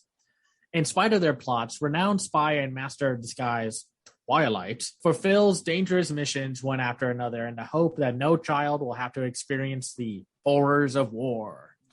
In the bustling Ostanian city of Berlin, these names, Twilight dons the alias of Lloyd Forger, an esteemed psychiatrist. However, his true intention is to gather intelligence on prominent politician Donovan Desmond, who only appears rarely in public at his son's school, the prestigious Eden Academy. Enlisting the help of unmarried City Hall clerk Yor Briar to act as his wife, and adopting the curious 6-year-old orphan Anya as his daughter, Lloyd enacts his master plan. He will enroll Anya in Eden Academy, where Lloyd hopes she will excel and give him the opportunity to meet Donovan without arousing suspicion. Unfortunately for Lloyd, even a man of his talents has trouble playing the figure of a loving father and husband. And just like Lloyd is hiding his true identity, Yor, who is an underground assassin known as Thorn Princess, and Anya, an Esper who can read people's minds, have no plans to disclose their own secrets either. Although this picture-perfect family is founded on deception, the Forgers gradually come to understand that the love they share for one another trumps all else. So, yeah, like I said, this anime is worth the hype. Just a very super charming, funny, and action-packed, just all quadrant anime that actually seems more approachable than most anime, despite this whole premise. So, Haley, what did you think? Yeah, this is, I'd say, of everything I've watched, far and away the best thing of the season. Like, this looks good. It's well written. It's extremely funny. The characters are amazing. This has an actually funny boob joke in it in episode 3. Like, one that actually made me laugh out loud, which is like, in an anime to have a funny boob joke, like, oh my God, I don't think that's ever happened. Ever, or honestly, yeah, it's rare when a boob you'd have to go back to the 80s. Yeah, it's hard to say much about this besides Anya is the best, and this is really well done. Because my rule of thumb is when I look at something and I have very few notes, either the show was so boring it put me to sleep, or it was so good that I didn't want to look away to take notes. And I didn't want to look away from this to take notes. This is 100% going to go mainstream in the same way that My Hero Academia did. It's very anime, but it's got an extremely intelligent Western sensibility that I think will appeal to a lot of people. The only thing I can say against it is that these fucking names, holy shit. Like... Lloyd Forger. Lloyd is the most irritating because that is an actual name and it's spelled Loid, like he's fucking Hatsune Miku out here about to do Vocaloid dances. Like I can at least be like, that sounds like somebody trying to come up with an English name and just not having a grasp on the language. Anya, that's a common name. Lloyd spelled like that, No. Sure. The most unrealistic thing about a show with a psychic child. No. Yeah. The most unrealistic thing is that everywhere he went, someone would be like, what happened with your name there? Like, did it mean Lloyd? Like the actual name Lloyd? Other than that, though, like, there's just really not a whole lot to talk about. It's just that good. Like, don't want to really spoil anything for people who haven't watched it yet, but the animation's really gorgeous and fluid. The characters are really well done. There's a solid sense of build to all of this. And I think most critically for a shonen type show, it's very easy to see where this is going to build and grow and remain interesting. It's not something where I look at it and go, this could fall into a rut pretty quick with this premise. It's definitely not one note. There's a lot going on here. The end of the 3rd episode, Anya just got into the damn school. They're taking their time, and there's a little shithead looking kid in the ending theme that I really want to see that we haven't been introduced to yet. He looks like he'll be fun. My only other note is the opening theme is fantastic. Oh yeah. A lot of times I know I do follow J-pop, so I do kind of occasionally bring this stuff up, but the opening theme is by Official Hige Dandism. And if someone has spent the money to get Official Hige Dandism, you know that they want this to be a big hit. Wait a minute. Yeah, I know, right? Wait a minute. Wait. This is the same band that did the Tokyo Revengers opening. Yes, really? It is. I was just about to say that. Like, their last opening theme was the Tokyo Revengers one. They're a very big deal band.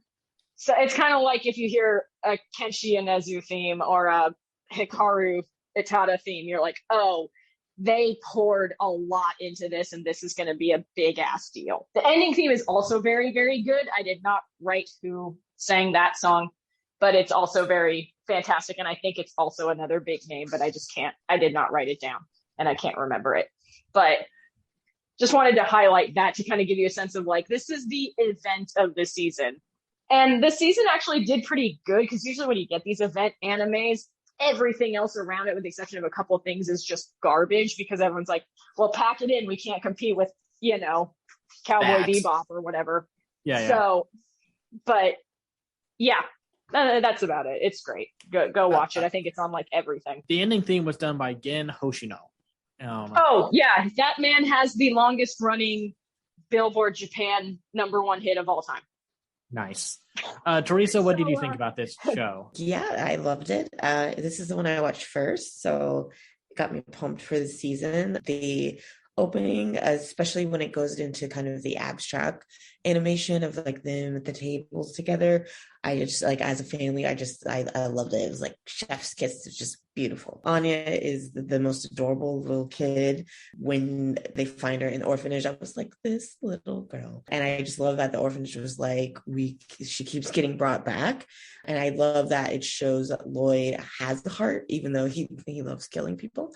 I think the good dynamic there, she's like the sunshine, he's the grumpy, and he's going to come around to her. So I just thought that was great. Really love the mom, as we'll say. I loved her coworkers describe her, and then she's like super ruthless and always thinking about, oh, I don't want to get blood stains on these clothes. And she's worrying about such small things. So I just really love the inner thoughts.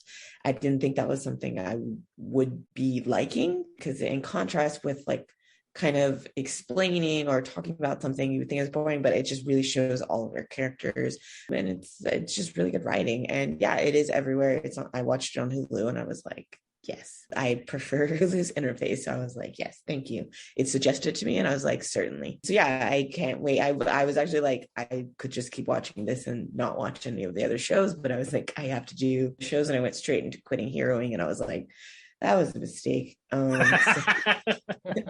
So I'm very glad this exists. It gives me, faith in the season. No, I understand it. I've done that before, where it's like, well, this one looks not great, and then I watch it and it's like, oh my goodness, that was amazing. And then I watch the next one.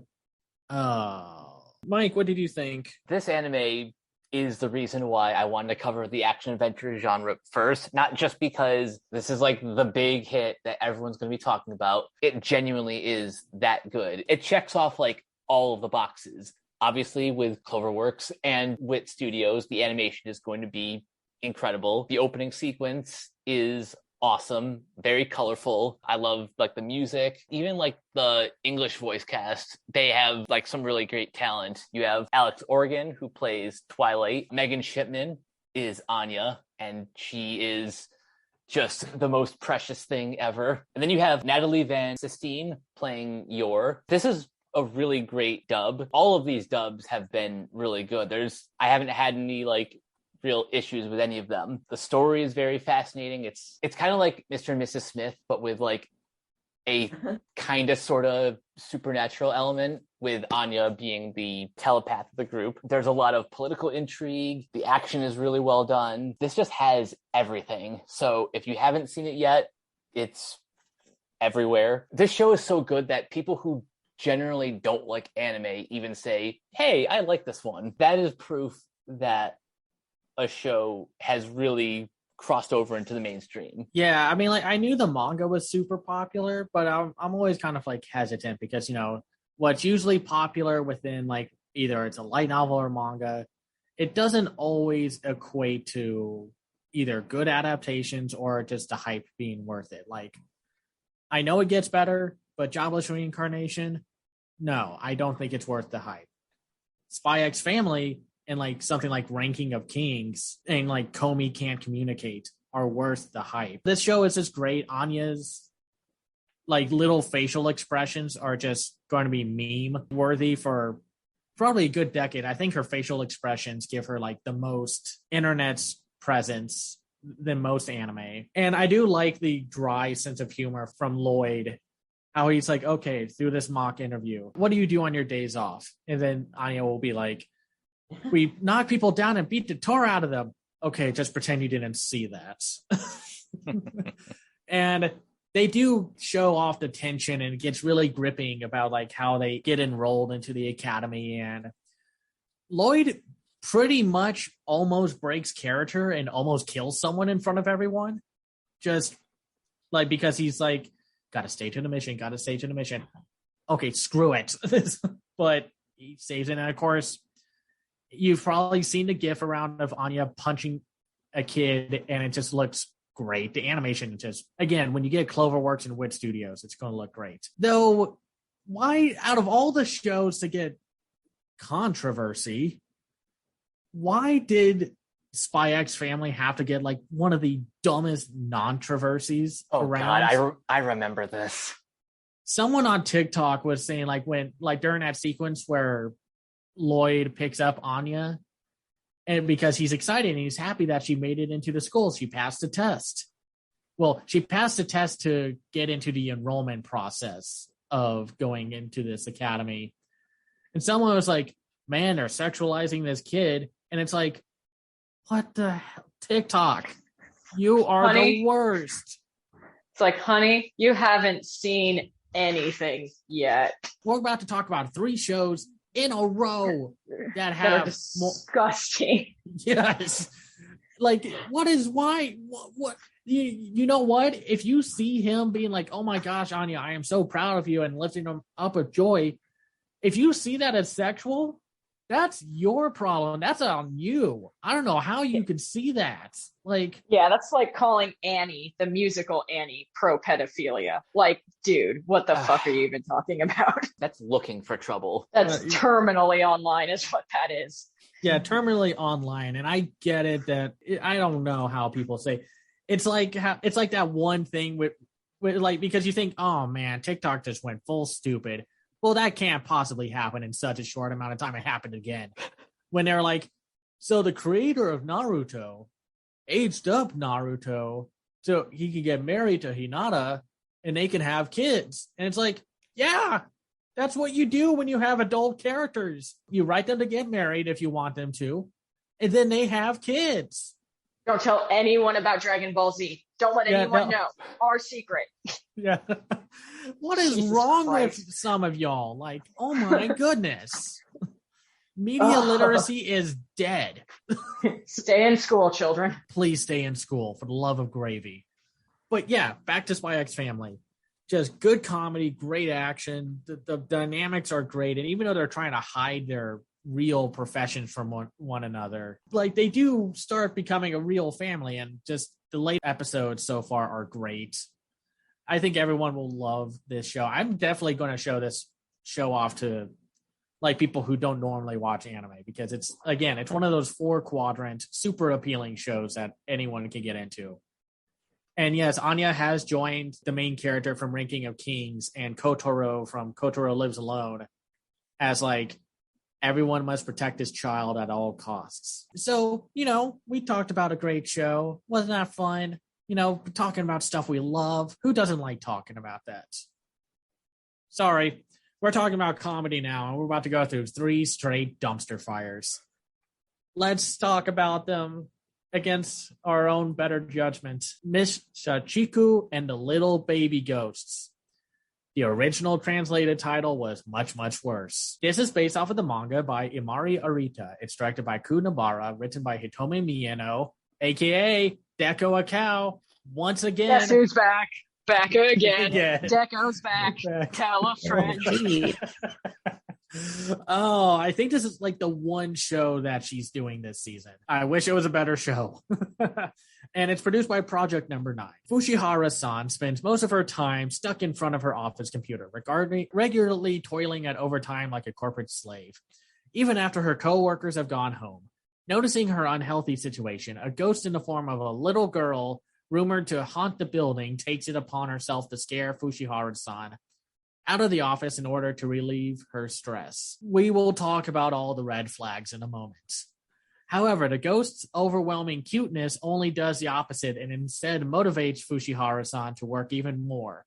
Even so, the presence of this adorable soul will only bring more positivity and happiness to Fushihara-san's life as the two spend more time together. Or the ultimate red flag anime. Or at least one of them. Yeah, I get this was meant to be like that Kitsune Fox anime where it was all about like, hey, don't commit your life to working in a corporate world. Make sure to live your own life and love what you're doing. This is not that kind of show, the way to do it. Haley, what did you think? This is creepy and strange and boring. I only watched 1 episode of this because, life is too short. Like, it starts off with an interesting vibe. Like, I was sitting there thinking, oh, this would be really interesting if it turned into like the well-executed version of Meruko-chan. And I think I cursed myself by thinking that because it immediately went downhill and never recovered. I think the biggest problem with this show in particular and shows like it is that it's a very fine line between showing cuteness and fetishizing cuteness. We just talked about Spy X Family. Anya's very cute, but it doesn't feel like the show wants me to be in love as an adult woman with Anya. This show makes me feel like the goal is for me to fall in love with toddler ghosts. And that is not okay. It's gross, is what it is. It's gross on a lot of levels, honestly. Like the fact that the ghost is encouraging our lead to work herself to death without meaning to is like, well, that's fucked up regardless. Like this is just a bad premise. But we get scenes of like this toddler ghost giving our lead, who is mid-20s, late 20s.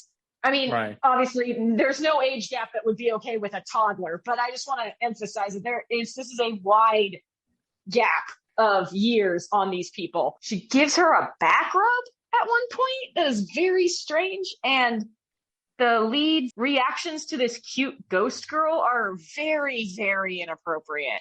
Like, if I saw someone having these reactions to having a child in their lap or whatever, I would be calling some form of child protective services or police or something, or punching them myself, honestly. That's just the gross, oily film all over this. What it also has going for it is that it's just completely devoid of any sort of propulsive action.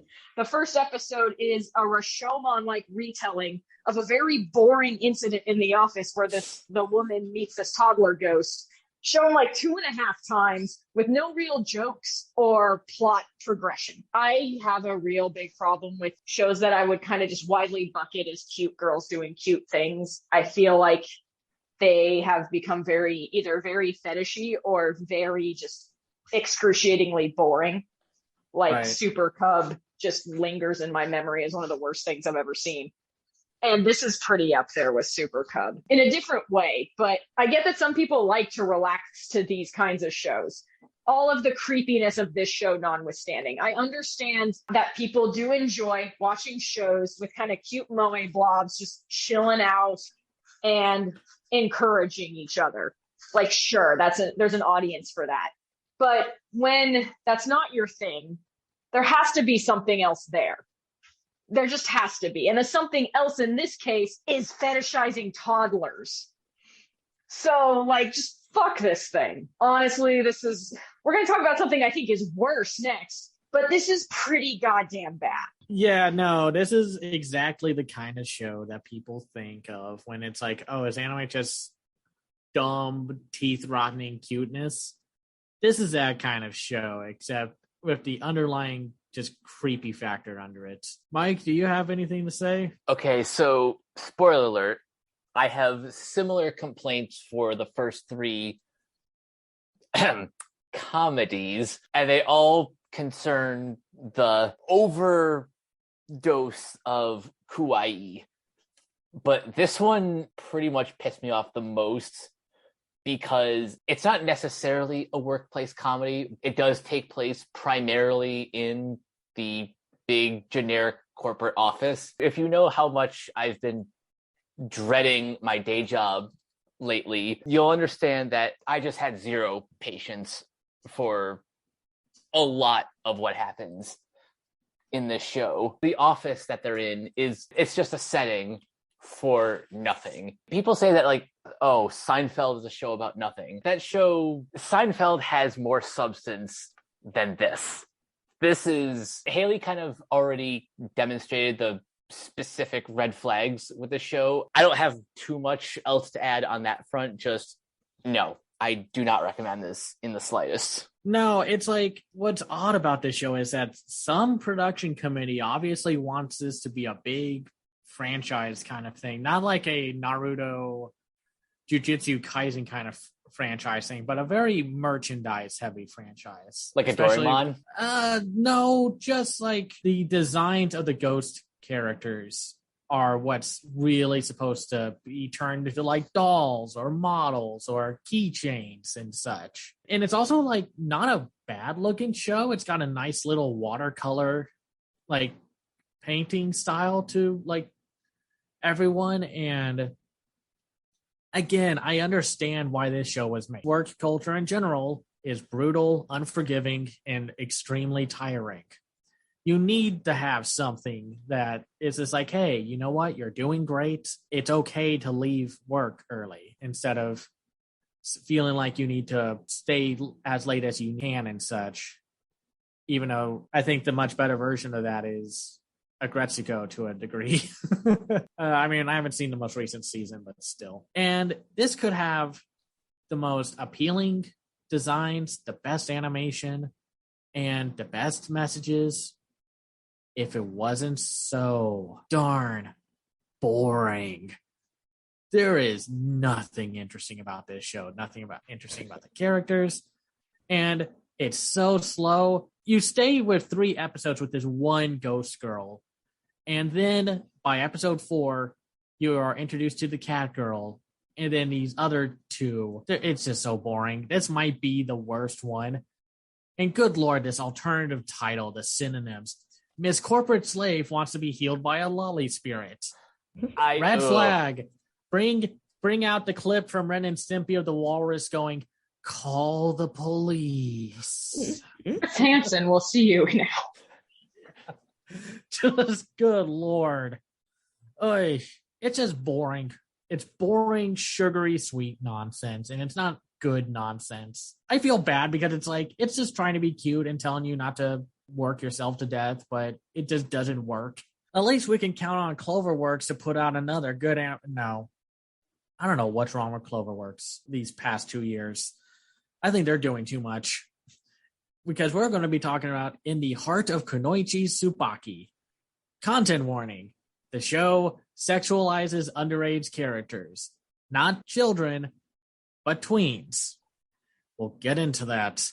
So this is by the creator of Teasing Master Tagaki-san, which is a very popular tween rom-com anime. And the creator is Sorichiro Yamamoto. The adaptation is directed by Takudai Kakuchi. It's written by Konomi Shugo, and it's produced by, like we said, Cloverworks.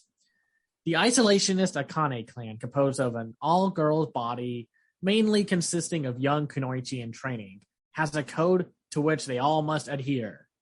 As men are dangerous beings, interacting with them is forbidden. Kunoichi Tsubaki, the leader of the dog squad,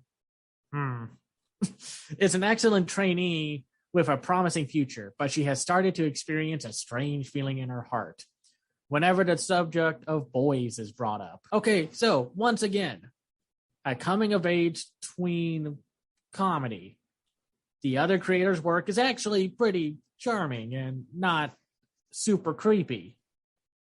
I have no idea why this one got super creepy super fast.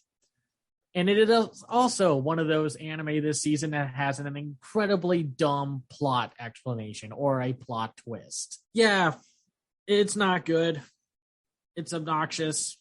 It's creepy with all these designs. Haley, what do you think? Yeah, it's not good. I think we should retroactively punish Naruto for popularizing like all of these character designs, by the way. Like fishnets is just not for everyday wear without clothes on top of it. Like, fuck you, Anko. With that out of the way, this show definitely sexualizes children in a creepy way. But I want to really talk about how goddamn confusing the plot of this show is. And I don't mean confusing like it takes a lot of twists and turns. I mean confusing like the underpinnings of this universe make no sense. So we have this mysterious like summer camp full of tiny bobblehead ninja girls. And they are not allowed to talk to men because men are evil. And their teachers enforce that. And there are multiple grown-ass women teachers. None of these bobblehead girls have seen men, and they hate men. And you know they hate men because they repeat the same lines about how men smell and are terrible over and over again. With no variation, really, by the way. No variation, the exact same lines. I was like, okay, y'all have the budget to write new lines. Like, come on. And that raises a lot of questions. Like, where do these children come from then? Is there some sort of like field where they're just growing small ninja girls? Is there like a horrifying panty raid situation going on? Is this like, are parents just abandoning their children to the local ninja school like it's a nunnery from the 1800s? Where are these children coming from? So there's that. Secondly, what did the men do to make the women, the grown women, hate them so much? Because all we get about the men is that they just kind of practice over in a neighboring field. We literally have no background on why these men in this universe are so awful. Which brings us to the third thing. Tsubaki, she of the mega mind size forehead, is starting to gain like boy craziness. Yeah. Now, so remembering how I grew up, I became boy crazy when I was actually presented with boys in my tween years. How does she feel these things if she's never seen a man, does not know what they look like, only knows the same canned lines about how bad they are, has no perception of what a man could be? That would be like if I was to sit down with all of you now and be like, you know, I think I'm in love with a new form of octopi that lives underneath the surface of the ocean that no one has seen. How would I know that? How did I come across this information? Why am I having feelings for something that does not have a physical or mental representation to me? Like, that's just kind of how attractions form. You have to be exposed to things. Right. Like, and it would be one thing if she was just in love with the concept of something forbidden, which is a concept that would work, but it's specifically not that. It's not that she is Ariel who wants to see a human being because that's fascinating to her. And the first time she sees a human being, she falls in love with him, like in The Little Mermaid. Tsubaki has no fucking clue what a man looks like and is still like, oh, men. It's like, what? For all she knows, men have 3 heads and breathe fire. Like, she's like, oh, I'm into flamethrowers, though. It's like, no, how would you know this? To be clear, we're ragging on this one plot element, but the universe does not explain this at all. Right. No. About this. And these girls are like, yeah, where the hell do these girls keep coming from? They're not like cicadas, like popping out of the ground every 17 years or something. They have to come somewhere. I know a lot of times I will say that I can't judge the show for what it is because it doesn't interest me. So I have to judge the show for what it gives me because I'm not interested in what it's trying to be. Like when we talk about like the pornier ones where it's like, well, this is not interesting to me as porn and its plot is terrible. I think this kind of falls into a similar area where it's very obvious that the show is not meant for children. Like if this was a children's show, I think I could give it some leeway because it feels in some degrees like it should have been a children's show. Like if this was, I'm not saying that children's shows should be stupid, but these are kind of things you can overlook if the idea is to just do like a silly kids comedy. Like no one's questioning where Ed, Ed and Eddie's parents are. Right. Like there are things you can kind of skip past for a show meant for like younger teens. But this show is so aggressively, grossly sexual that it's clearly not for children. There are literal bobble-headed tiny incest twins in the 3rd episode, which is basically when I threw my hands up and went, I'm fucking done. I'm out. Like, you know, when in Steven Universe, when Kevin realizes that Stefani is 2 kids fused together and he just goes, that's 2 kids, I'm out. That was basically it. I was like, I'm not watching this show any longer. I remember when you told me that part, I was like, oh, I'm sure it's not that bad. And then like the first line of dialogue, it's like, oh, done. Call the police, call Child Protective Services, get these 2 out of here. Bye. Who is this show for then? Like that's the thing I kept coming back to. Like, it's really creepy and gross with the sexuality of the characters themselves, not the plot point of her being in love with dudes. Just the way it presents these small ninja girls is very gross and very sexual. Plot. So I would assume aimed at fucking creepy ass adults. But then we've got the very juvenile setup for the show, which suggests it's meant for younger kids. So too. And then the kind of stabs at universal comedy, which suggests they're kind of going for just like, it's very, very strange. It's a very strange show. I don't think this should have been made. Aside from people who are like, again, just fucking creeps, I don't know who would be interested in this. I just really don't.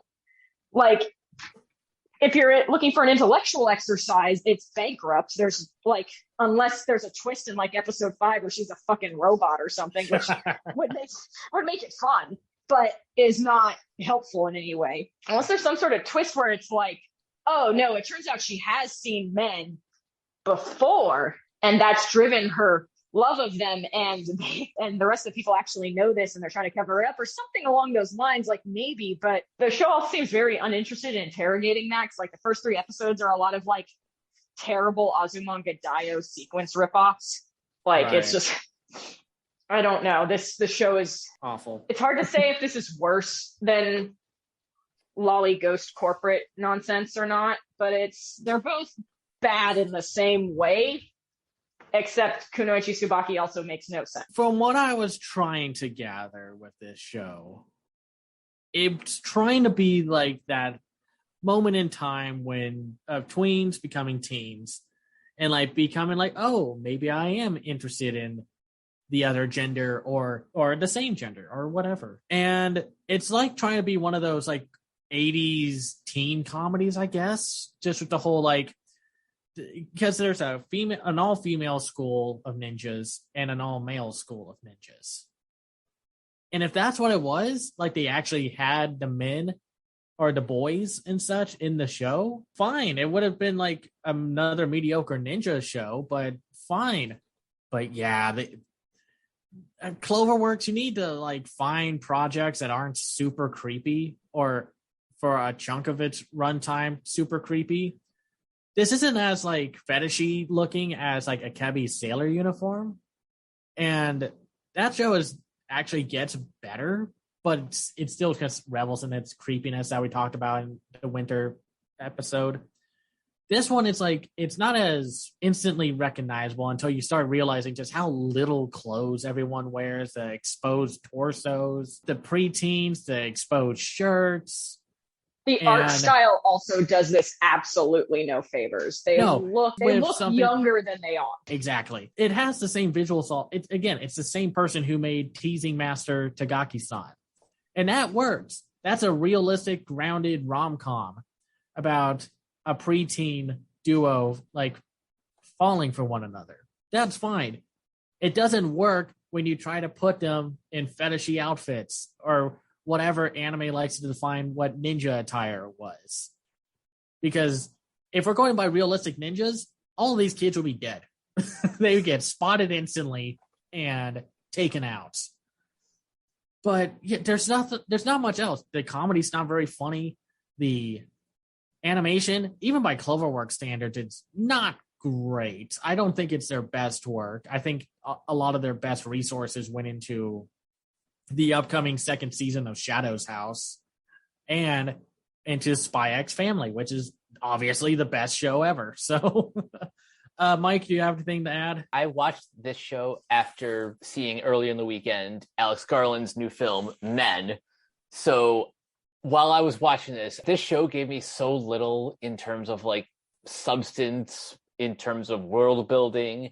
The characters are all just a bunch of nothing, that I let my imagination run wild. So when they were describing Men as like, you know, stinky, bad, the worst, I was just imagining, spoilers if you haven't seen the movie, the third act of Men gets very far out there. I was just imagining, you know, the people in the other school just being like horrible, like disfigured abominations. That's the thing. Like the show that I was imagining was far more interesting than anything happening on screen. So no, I was not having a good time with this. No. So who wants to hear the dumb twist about why the men are separated from the women in this show? Oh God, what is it? I kind of posted this in my Facebook group. It can't beat that he's a robot from the post-apocalypse. But... Oh no, at least that one is bonkers, and it's hilarious how bonkers it is.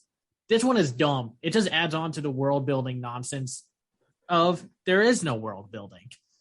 Basically, the head ninja of the group is telling them like, hey, this is why we don't have men here. This is why you should avoid them.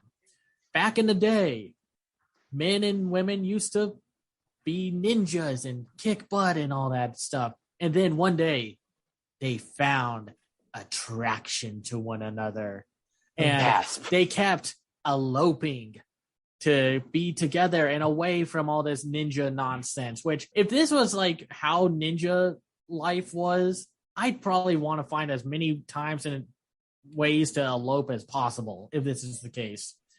And so that means the more they elope, the less ninjas we had. So we made a vow to separate one another so you couldn't see each other. It's like, what? This begs the question, why do they need ninjas? Where are the ninjas coming from? Where are the ninjas coming from?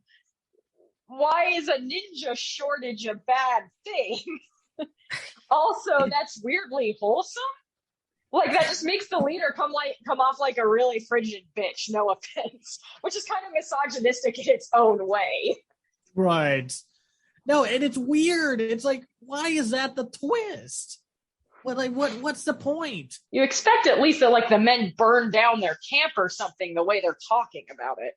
I know. It is so bizarre. This show is so weird. It's one of the worst of the season, probably one of the worst of the year so far. Not as bad as Rusted Armors, but pretty much there. So let's move on to the last one. We're going to get through this because the three shows are actually pretty good. So let's talk about RPG Real Estate, which is on Crunchyroll. Content warning. Again, the show sexualizes underage characters.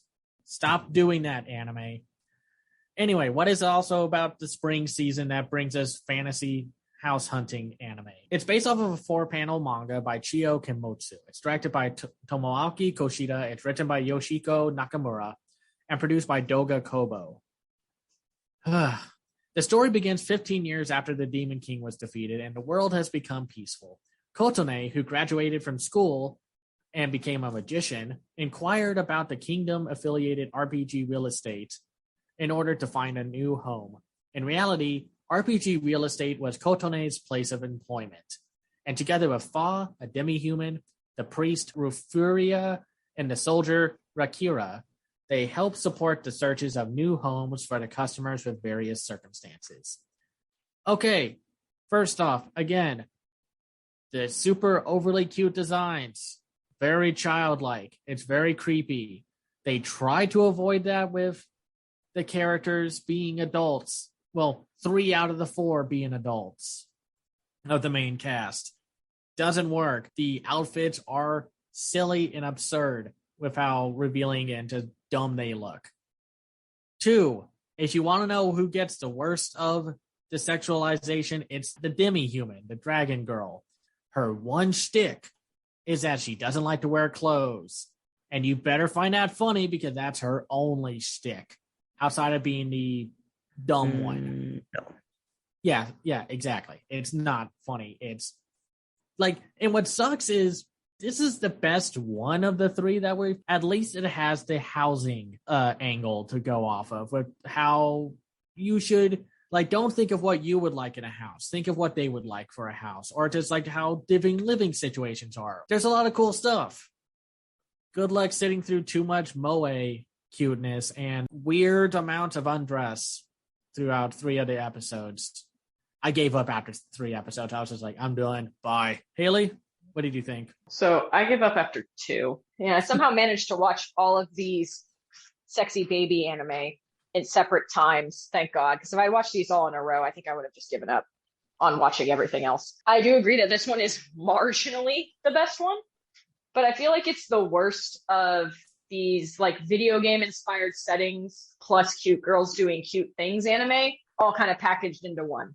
Like, the world building in this is tremendously lazy, like to the point where people are just identifying each other by their RPG class. It's a level of shorthand that's almost insulting to the intelligence. I also think that this really suffers because we already have Dragon Goes House Hunting, which takes a lot of those tropes and like those video game shorthands and makes them fairly entertaining, at the very least, even if they're falling into the same kinds of like world building traps, they're at least trying to do something with it. And our lead dragon character was really entertaining. Our lead girl's biggest personality traits are being very kind and tits. So It's not a whole lot to hook on into. I also think this suffers from, normally this only shows up in like isekai, but there's some real kind of dumbass classism and explaining things to people that shouldn't need to be explained to them. Like, I think saying that I think it's being a little generous to say that this has interesting things to say about the housing market. To be fair, it tries to have an interesting thing. It just doesn't go far enough. Yeah, like one of the things in the second episode is that a woman is having trouble letting out her mansion. And the solution is renting rooms to a bunch of people. And I'm just like, y'all never tried this before? Are you kidding me? Same with when the hero comes in to rent a house and they just keep showing her like really fancy shit. Like after the first fancy house, you should have realized that wasn't what she wanted. Like even when you watch HGTV and these people are like, they've got like 3 million plus budgets, they're not showing them all beach houses on the West Coast. Like that's just bad business when you're a realtor. And this company has evidently been in business long enough to have huge piles of listings. Like they should know this. It's supposed to make our new lead come off as like, oh, she's going to help change this business. She's so smart.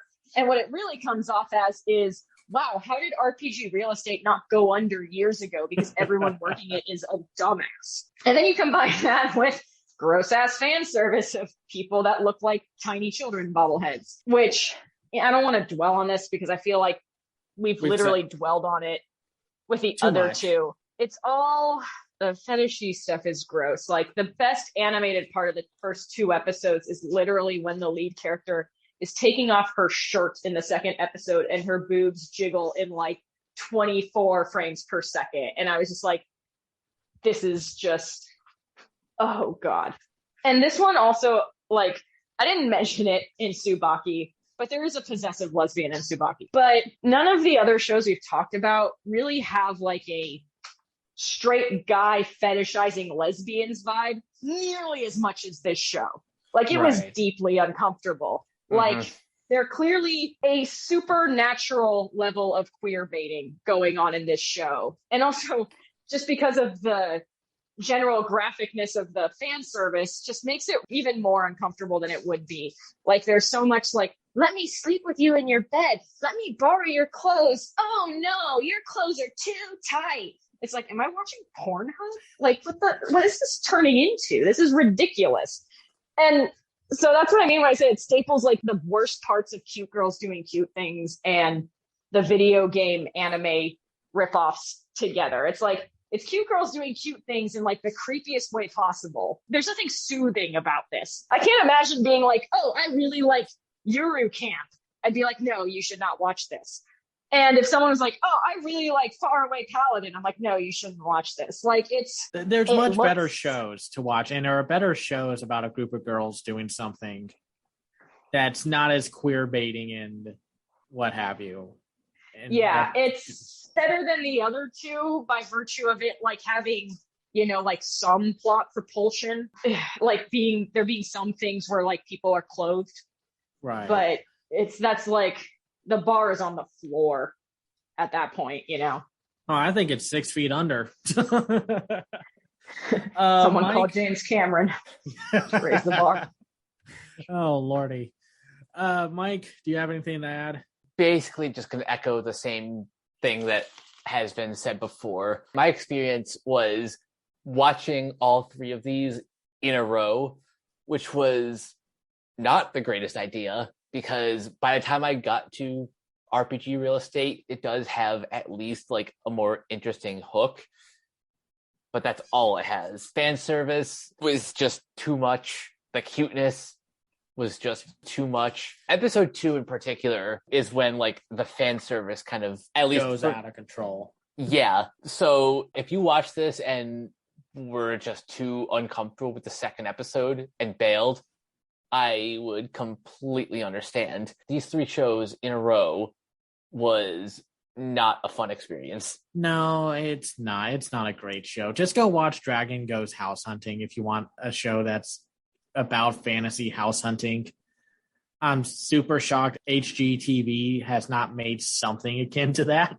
Just even if it's all fake and nonsense, it would be at least be fun and creative, but they probably wouldn't have the budget for it.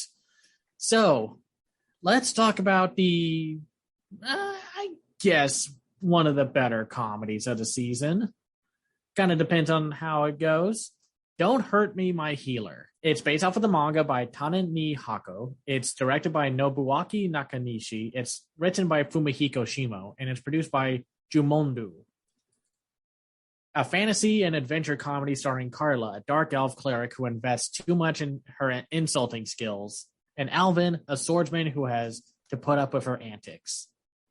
That's the plot. It's just a very duo comedy-based premise that just happens to be set in a fantasy world where Alvin just wants to be a big hero. He has a healer with him, and yet the healer is the worst. And at first I was like, oh, I think people are kind of harsh on this show. I mean, all things considered, what we just talked about.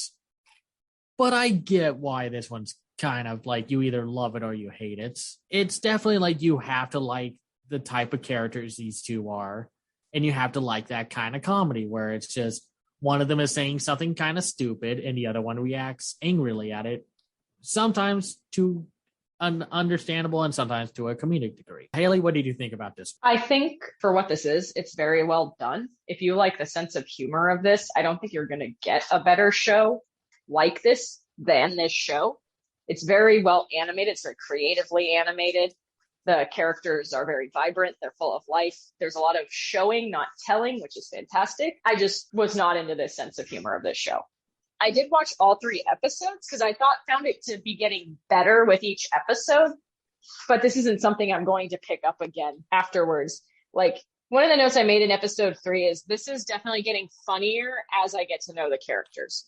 And I think that's kind of like its big problem is like, if you don't buy into find these characters too annoying to be funny, the whole illusion kind of falls apart. And I think there's not a lot of it, but there is a definite reliance on screaming as a joke, which is something that I just like. If the joke is not funny when you just say it, it's not going to be funny when you scream it. But there's a lot of fun visual stuff going on in this show. Like, I really liked the gag. I think it's in episode 1.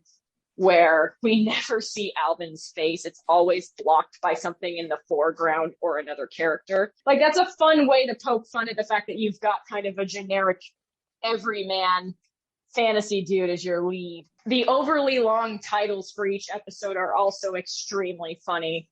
Like, just really taking the piss out of this kind of light novel-y universe. But for me, like it's fun. It's hard when something just isn't for you. Right. Like, to review it, I'm like, there's nothing wrong with this. If I knew someone was into these kinds of shows, I would wholeheartedly recommend this because it's for a comedic anime. It does have gags that I genuinely laughed at. The characters are fun. There's not a whole lot of anime bullshit aside from, generic European fantasy setting, which honestly, I think it's just annoying because we watch so much anime and it's just the kind of like the shorthand for this now. I don't think that would bother someone who doesn't watch a whole lot of anime. This is very good at what it does. It's well animated in a lot of the respects too, which is interesting for a studio I've never heard of. I think they did a good job. The only real super critique I have beyond the sense of humor just didn't gel with me super well is the theme song with its weird spoiler inset imagery is very strange. Like, I've never seen an opening theme that is actively spoiling huge parts of his show. Like, that is just very odd. But, if you watch the first episode and it's on your wavelength, you'll probably love this. Like, it's well done. There's no real dips in quality. But if you watch the first episode and you're like, that wasn't super for me, it does get better, but it's probably not going to get to be for you. You got to really like the 2 characters and the antics, and we'll talk more about it. Teresa, what did you think? Yeah, this one was just okay for me. Probably is the humor. I just found it very silly, like just overly silly. I do absolutely love the bear. And the little burrow, I thought that was great. I think I just don't like Elvin, probably. I don't think I'm supposed to, so it's not like a drawback because they're always basically taking the piss out of him. So if you like that kind of running gag all the time of like bickering, this is for you. I thought the mushroom fight was extremely silly, but I love mushrooms in general anyway.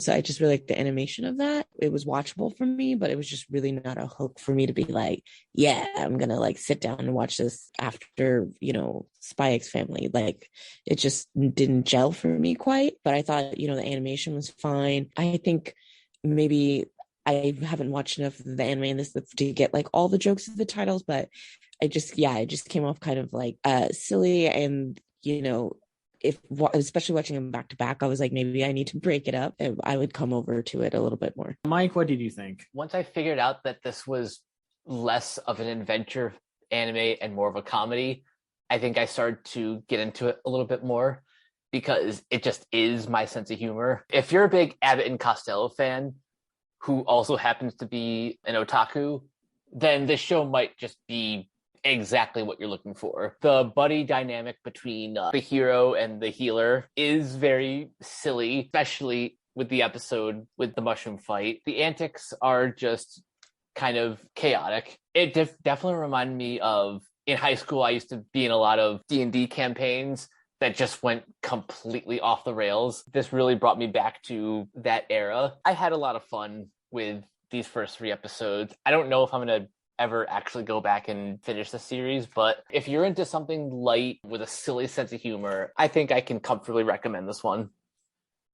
I mean, like, for example, one of the better jokes of episode 1 was the old bear accidentally strikes Alvin down, and Carla, the elf, heals him. And yeah, like while Alvin's, you never see Alvin's face throughout any of the episodes. That's the entire joke. And they're just like, I'm so sorry, Alvin. We did all that we could. We just couldn't make you prettier. You just look so ugly. It's so sad. And he's just like, guys, this is what I look like. It's fine. And they're like, no, it's impossible. We're so sorry. We failed you. And he's like, no, it's fine. Or like Alvin falls into a pit trap and he's just like, Carla, help me. I fell into a trap. Carla takes like a good 5 seconds before it's like, oh no, you idiot, to tell him. And then it's just like, I gotta get out of here. This is what goblins use to trap poor adventurers and such. And then Carla's like, hold on, I'll get some rope or something. She comes back with the goblin. It's like, this is the goblin that dug the hole. And the goblin's just crying. It's like, I just dug the hole to get a boar. I'm so sorry. Like, don't be mad at me. And it's just like, oh. And it's like the monsters in this universe are really nice. They are willing to just like pause for a moment to stop the fighting and such, like the bear. So if I had to say my favorite joke, I think it's in the 2nd episode when they encounter a cyclops. Oh, yeah, that was good. And Carla's like, I can summon monsters. So then she makes a paper airplane, shoots it into the sky. And they get into another argument of Alvin, and Alvin's looking at the Cyclops, and he's like, hold on for a second. Can you give us a moment? And the Cyclops is like, yeah, no worries. And then the paper airplane comes back. It opens up, and it says, I can't be summoned right now. I'm watching my kids. Just like, oh, Lordy. It has its moments. You kind of have to be with it, and if you aren't, that's fine. This is at least a comedy that's actually funny. And actually, the best gag were when they were encountering ghosts. She was just like, I'll make sure these ghosts go to heaven. And it's all by making them sound how much better their lives were compared to Alvin. It's like, oh, that's kind of sucks for Alvin. But the ghosts are like, oh, man, I died horribly. I just met the girl of my dreams and I died. Well, this guy doesn't have a girlfriend. Whoa, my life was better. I'd recommend it. Definitely not over these next 2, but if you need something to watch, something very lightweight, but gets the job done, yeah, go check out Don't Hurt Me, My Healer. But now we must watch and talk about the best high dive anime of the season. It's your boy Kong Ming. Insert, Oh shit, what up? What up? Okay, so this is based off of the manga by Yuto Yotsuba. It's directed by Shu Honma. It's written by Yoko Yonayama and produced by PA Works, who did that Aquatope on White Sand anime summer season. Hyuhei Kongming earned a reputation as one of the greatest tacticians of the Three Kingdoms period of 3rd century China. Having led his army through countless grueling victories, Kongming falls gravely ill during the Battle of Wujiang Plains. The weariness and regret stemming from the seemingly never-ending war catches up to him. And as he draws his final breath, Kongming wishes that if he were to reincarnate, he would be reborn in a more peaceful era. His wish comes true, and Kongming wakes up in modern-day Tokyo with a younger body and his memories intact. Thrust into an unfamiliar world, he finds his way into a nightclub and meets Eiko Tsukimi, an aspiring singer whose performance immediately captivates him. Pitying his confusion, Eiko takes Kongming under her wing and teaches him about the current world, which leads to Kongming's interest in contemporary music. Seeing Eiko's immense musical potential, Kongming vows to make the world recognize her and soon take on the role of her manager. Unsurprisingly, the music industry is unforgiving to those who make even the slightest mistakes. Still, Kongming is determined to accomplish his goals, even if he must utilize the war stratagems he famously used in his previous life. So, biggest surprise of the season? I would say so. Yeah. Teresa, what did you think? Yeah, easily best of the category for me. It was highly recommended outside this group, so I was already looking forward to it. I thought the animation was so on point, just the outfits and like the contrasting of the time. Finally, a isekai I can get behind. I just really love the music. First and foremost was amazing. I just thought getting really into like how you make just a person successful in the strategy and all that. It sounds like it would be boring, but they make it really funny and unexpected. It's very like the reveal that happens in the 2nd and the 3rd episodes that I really loved. I also just love how he just describes her music and just, it's beautiful. It'll bring happiness to everyone who listens. Just give her a chance. That's what he wants to do, is giving her a chance. So I just thought that was good. I also think the manager who's like very touchedly like watching out for her is great. He's ruthless, and I just like all the characters just really bring something very interesting to it. So I could just watch the rest of that season right now. So I really liked it. Yeah, I definitely want to rewatch it after this podcast and such. Haley, what did you think? Yeah, this show is really, really great. This is the kind of like old school isekai that they should be making more of, honestly. This feels like it was based on a 90s shoujo manga, aside from the jokes about like the blockchain. And I'll be honest, what is the blockchain was the hardest laugh I had at anything this season. 100%. Yeah. The greatest joke of the season. Oh, 100%. I think that this show, I'm notably pretty harsh on idol shows just because I'm pretty familiar with that subculture. Mm-hmm. And I think this show does a great job of like sidestepping a lot of issues that most idol shows have by making our lead Aiko just an independent artist. Basically, she is trying to come up on the club scene and do tours, and so we're divorced from like the follow your dreams in the corporate setting kind of vibe that a lot of these idol shows have. And it also allows it to be realistic in a way you don't see in a lot of idol shows. It's like, this is about the grind of getting out there, putting your name out there, getting followers on social media, using management tactics to get people to listen to you. It's really interesting that the leads of this show are a woman with a lot of talent who's just not the greatest at marketing herself, and a very famous strategist who admittedly cannot succeed fully if Aiko is not at the top of her game.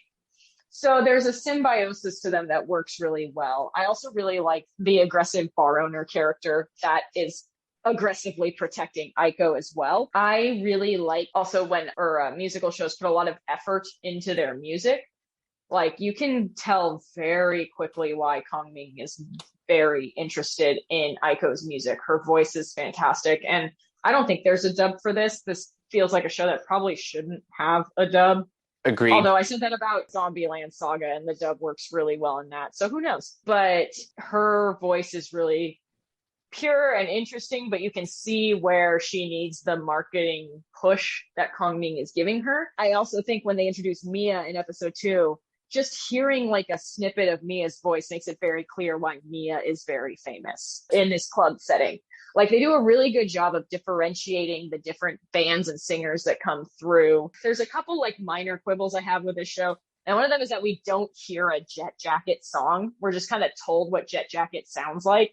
Mm-hmm. And they clearly are trying to position them as like green, kind of like official Hige Dandism, but we don't hear them sing. So it's like we don't know what Aiko is up against. So I think episode 3 is kind of the weakest one because of that, of the 3 that I watched, but it's a minor thing. The other thing that could become a major problem if the whole show is like this is it's very episode of the week. It's very, oh no, Aiko has encountered a problem. She is at X event and she needs to get Y done. How will Kong Ming strategize to help Aiko? It's a fun ass show. Like, I'm not saying that this is bad for the 3 episodes I watched. I can see this getting very stale very quick if that's what every episode is.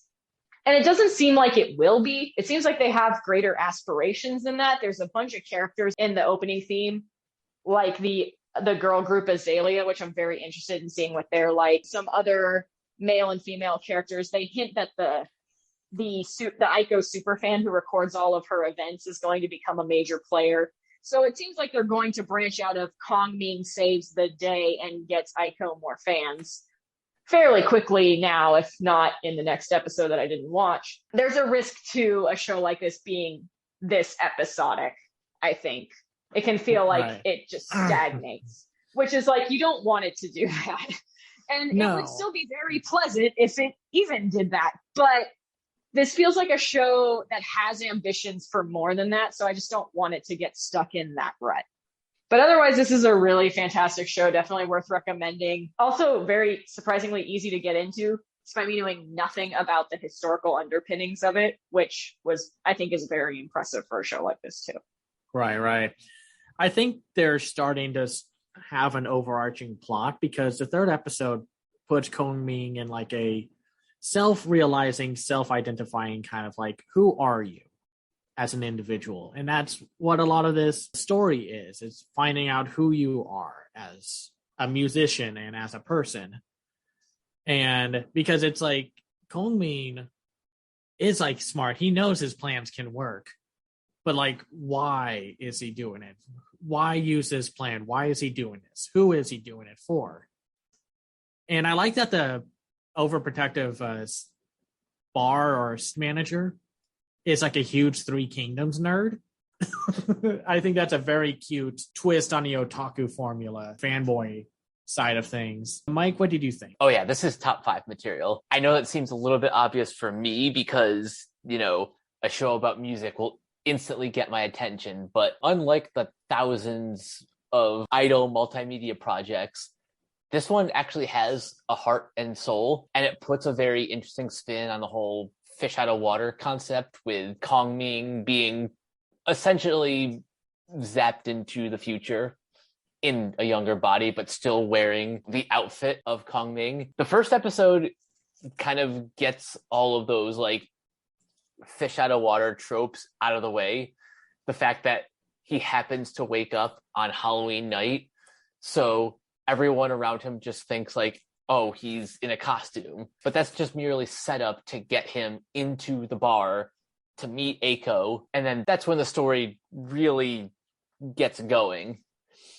And I found this very wholesome too, the relationship that he has with Aiko. He has really no other purpose except he heard Aiko singing and he's like, that's the most beautiful thing I ever heard. I need to show everyone this. That's pretty much what the next 2 episodes are. It is really fun seeing all of his stratagems applied to, a modern situation. I think my favorite of the 2 is in episode 2. He has all of the exits blocked off so that everyone is focused on the stage. I thought the way they did that was pretty clever. I do share the one nitpick about episode 3. I just would have loved to hear even like 30 seconds of what are they called? Jet Jackson? Jet Jacket. Oh, Jet Jacket. Jet Jackson was the TV show from the Disney Channel when I was growing up. That's right. But yeah, I would have liked to hear at least like a snippet of one of their songs. But again, in the grand scheme of things, that's like a minor nitpick. Overall, this is fantastic, and I could easily recommend this to anyone. Right.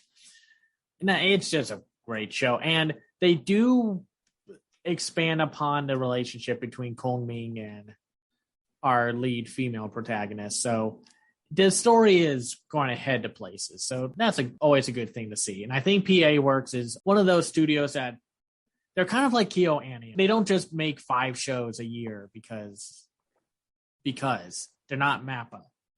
They pick and choose what they want to adapt, and they take their time with it, which is why, we only saw like 1 show from them last year with the Aquanauts. And of course, the music's great. It's all good. Just one of the best shows of the season, and has the possibility of being one of the year's best shows. And I hope it does. But now let's get to the last show this season. I know this was a long one. I apologize. Aharen is Indecipherable, which is on Crunchyroll. This is based off of the manga by Asato Mizu. It's directed by Yatsutaka Yamamoto and Tomo Makino. It's written by Takao Yoshioka and produced by Felix Film. Beginning his first year of high school, all Matsuboshi Raido wants is to make friends, starting with cute, tiny, and soft-spoken Reina Aharen, who sits right next to him in class. Unbeknownst to Raido, Reina shares the same sentiment, but she has a problem. Awkward and timid, Reina is incapable of determining how chummy she has to be when approaching a person. Due to Reina's complete inability to gauge personal space, the two struggle to spark their unlikely friendship. Even the simplest takes, like talking, seems impossible for them, but despite the countless yet pointless challenges that hinders the pair, the overly imaginative Raido will do whatever it takes to befriend the indecipherable Reina. So, is this just, Komi Can't Communicate 2.0? Because this is exactly the same vibes that this show gives off. Very cute, very wholesome, very just progressive and open show as well. I mean, we'll talk about that in a moment. Teresa, what did you think? Yeah, I thought it was cute. I immediately thought the same about Komi. I was like, oh, here we are. I did watch the dub, so I liked kind of the level of the voices in the dub and the contrast between the two characters, and it just really paid off on the humor. In this case, their banter, because they weren't really arguing, but the banter between the characters just immediately, I thought, gelled. He's trying, I feel like sometimes he's overly trying to please Haren, but in the long run, it comes off. First episode, really solid. Second episode was really funny, but the threatening lesbian trope is back, and she's a little intense, a little too intense. Again, with the boob sweater, not getting that trope, and why we need it at all. But I really thought it was a great dub. Really love kind of just like I didn't think changing homeroom chairs, where you sit, I think it reminded me back in the day that probably was a big ass deal, and it did seem like the end of the world. So I just thought that kind of running joke in that episode was really spot on, how like the small stuff can in your head be a big thing and then end up probably not being a big thing at all. No, this show does a good job with its humor. It's probably the most consistently funny show outside of Spy X Family of the season. I love when Aharen comes in. I was about to call her Komi. Comes in with her hair just standing all straight up. And of course, Raido just goes to the most bizarre scenario of maybe she's into death metal and such. And she's been doing the head banging and such. Yeah. That shows a sign of rebellion. And she's just no, I just woke up with bedhead and couldn't do anything about it. Or she comes in another day, is super rough looking, and he's like, oh no, he's super buff and beats the tar out of people. And she's like, no, I had something in my eye and I just kept walking in the things. It's okay. Don't worry about it. Haley, what did you think? I loved this. I thought this was fantastic. This definitely, I did write a note that was This is an obvious Comey ripoff, but it's still very compelling. Yeah, I think the only part of the show I'm not super into is Oshori. She's too on the line of the possessive lesbian trope. Despite the show doing generally a pretty good job of not falling into those kinds of tropes, like it's almost like the show purposely introduces things so that it can bat away the idea that it's being tropey. Like I was dreading one of the segments has this huge thing that Aharen is incapable of putting eye drops in. And I was like, oh boy, this is going to turn into some really gross sexualized nonsense.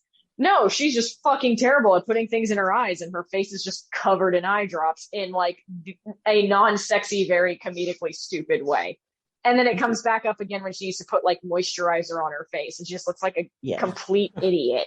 And I was like, another show would have made this really uncomfortable. Made this like, oh, it looks like cum. But it's not. No, the joke is always that Ren is indecipherable, and Rhino is also almost just as indecipherable. I think that really helps the show a lot because the humor is coming not from where an anime watcher would expect it to come from. Like there are actual natural gags happening here. One character I wish we saw more was Rhino's little sister, who is like the most gremlin-ass human being I've ever seen in an anime like this. The show is just very funny. I found myself laughing a lot. It's hard for me to laugh at anime. Like a lot of times anime is not funny. Yeah. But this is genuinely extremely funny. And I also think what contributes to how funny it is Rhino and Aharen have a good chemistry, but it's a good friendly chemistry. You know, like I think what differentiates this from Comey is that there's always an undercurrent of romantic tension between Comey and the guy whose name is escaping me. I always forget the dudes' names. I don't know why. Undercurrent of romantic tension between Comey and him in the whole show. And there's not really that, like, it's marketed like it's supposed to be a romantic comedy, but there's never really that undercurrent of romantic comedy in Aharen.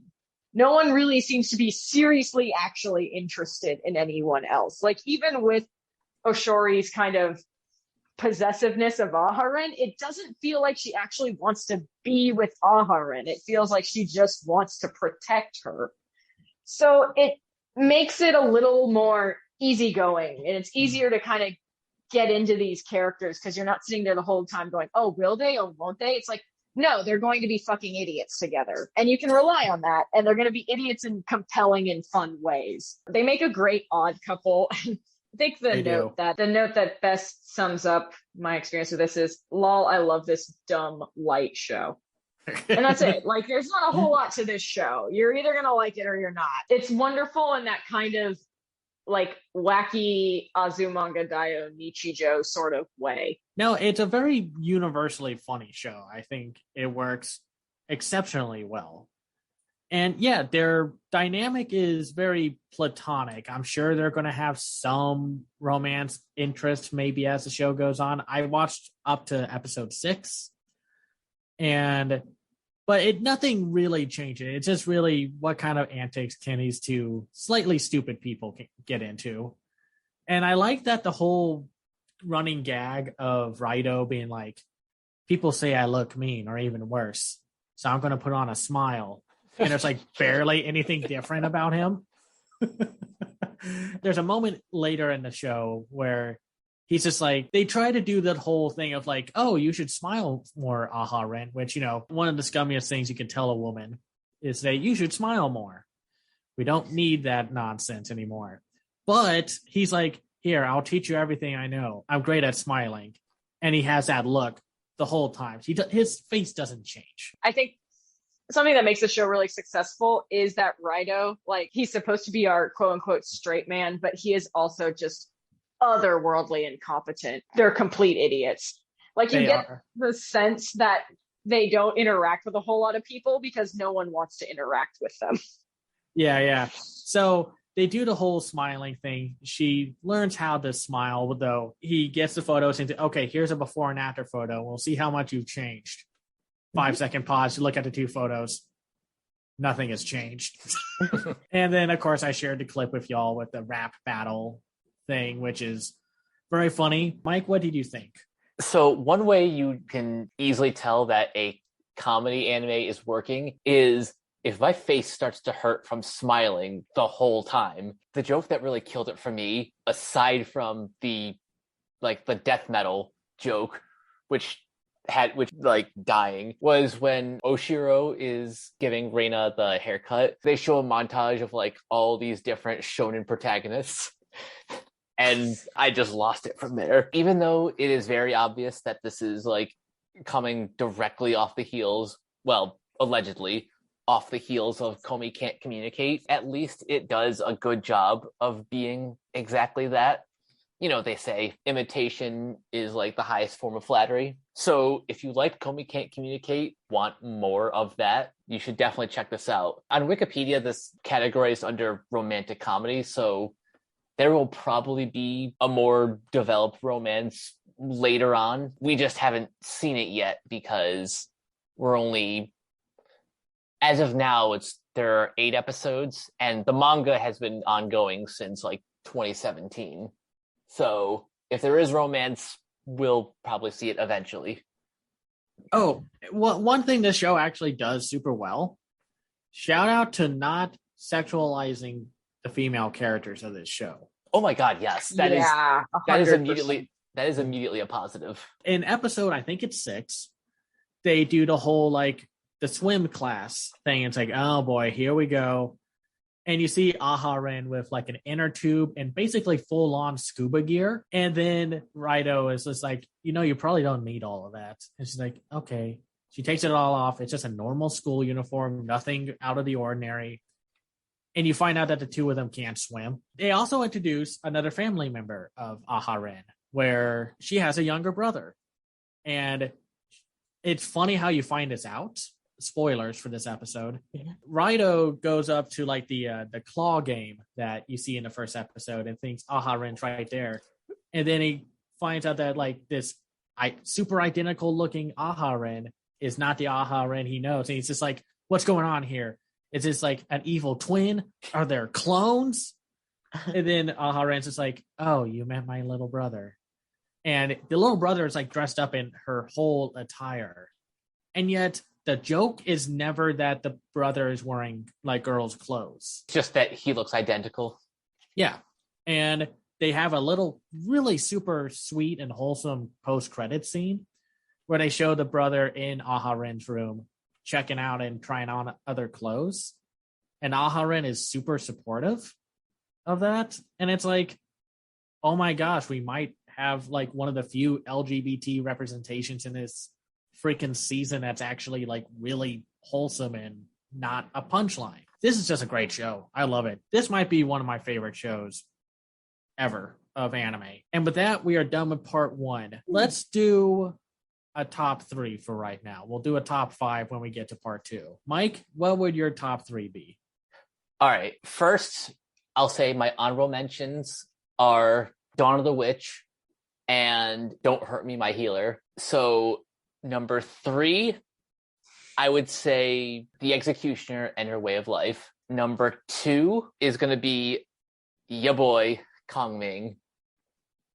And then number 1, Spy X Family. Haley, what are your top 3? So I think my first is Spy X Family. It would be, for 2 and 3, it'd be between ya boy, Kongming and Aharen-san. I think my honorable mention would be Dawn of the Witch. I think my honorable mention would be The Executioner and Her Way of Life. I think if it didn't fumble a little of its really promising like first episode, it would be in the top 3. But yeah, my 3 are Spy X Family, Aharen is Indecipherable, and your boy Kongming. What up? Sorry, I can't help it. Teresa, what were your top 3 be? Yeah, Spy X Family, your boy Kongming, and I'm gonna have to go with Dawn of the Witch, but that might be just because I really did like Grimoire Zero a lot more than all the other ones. Awesome.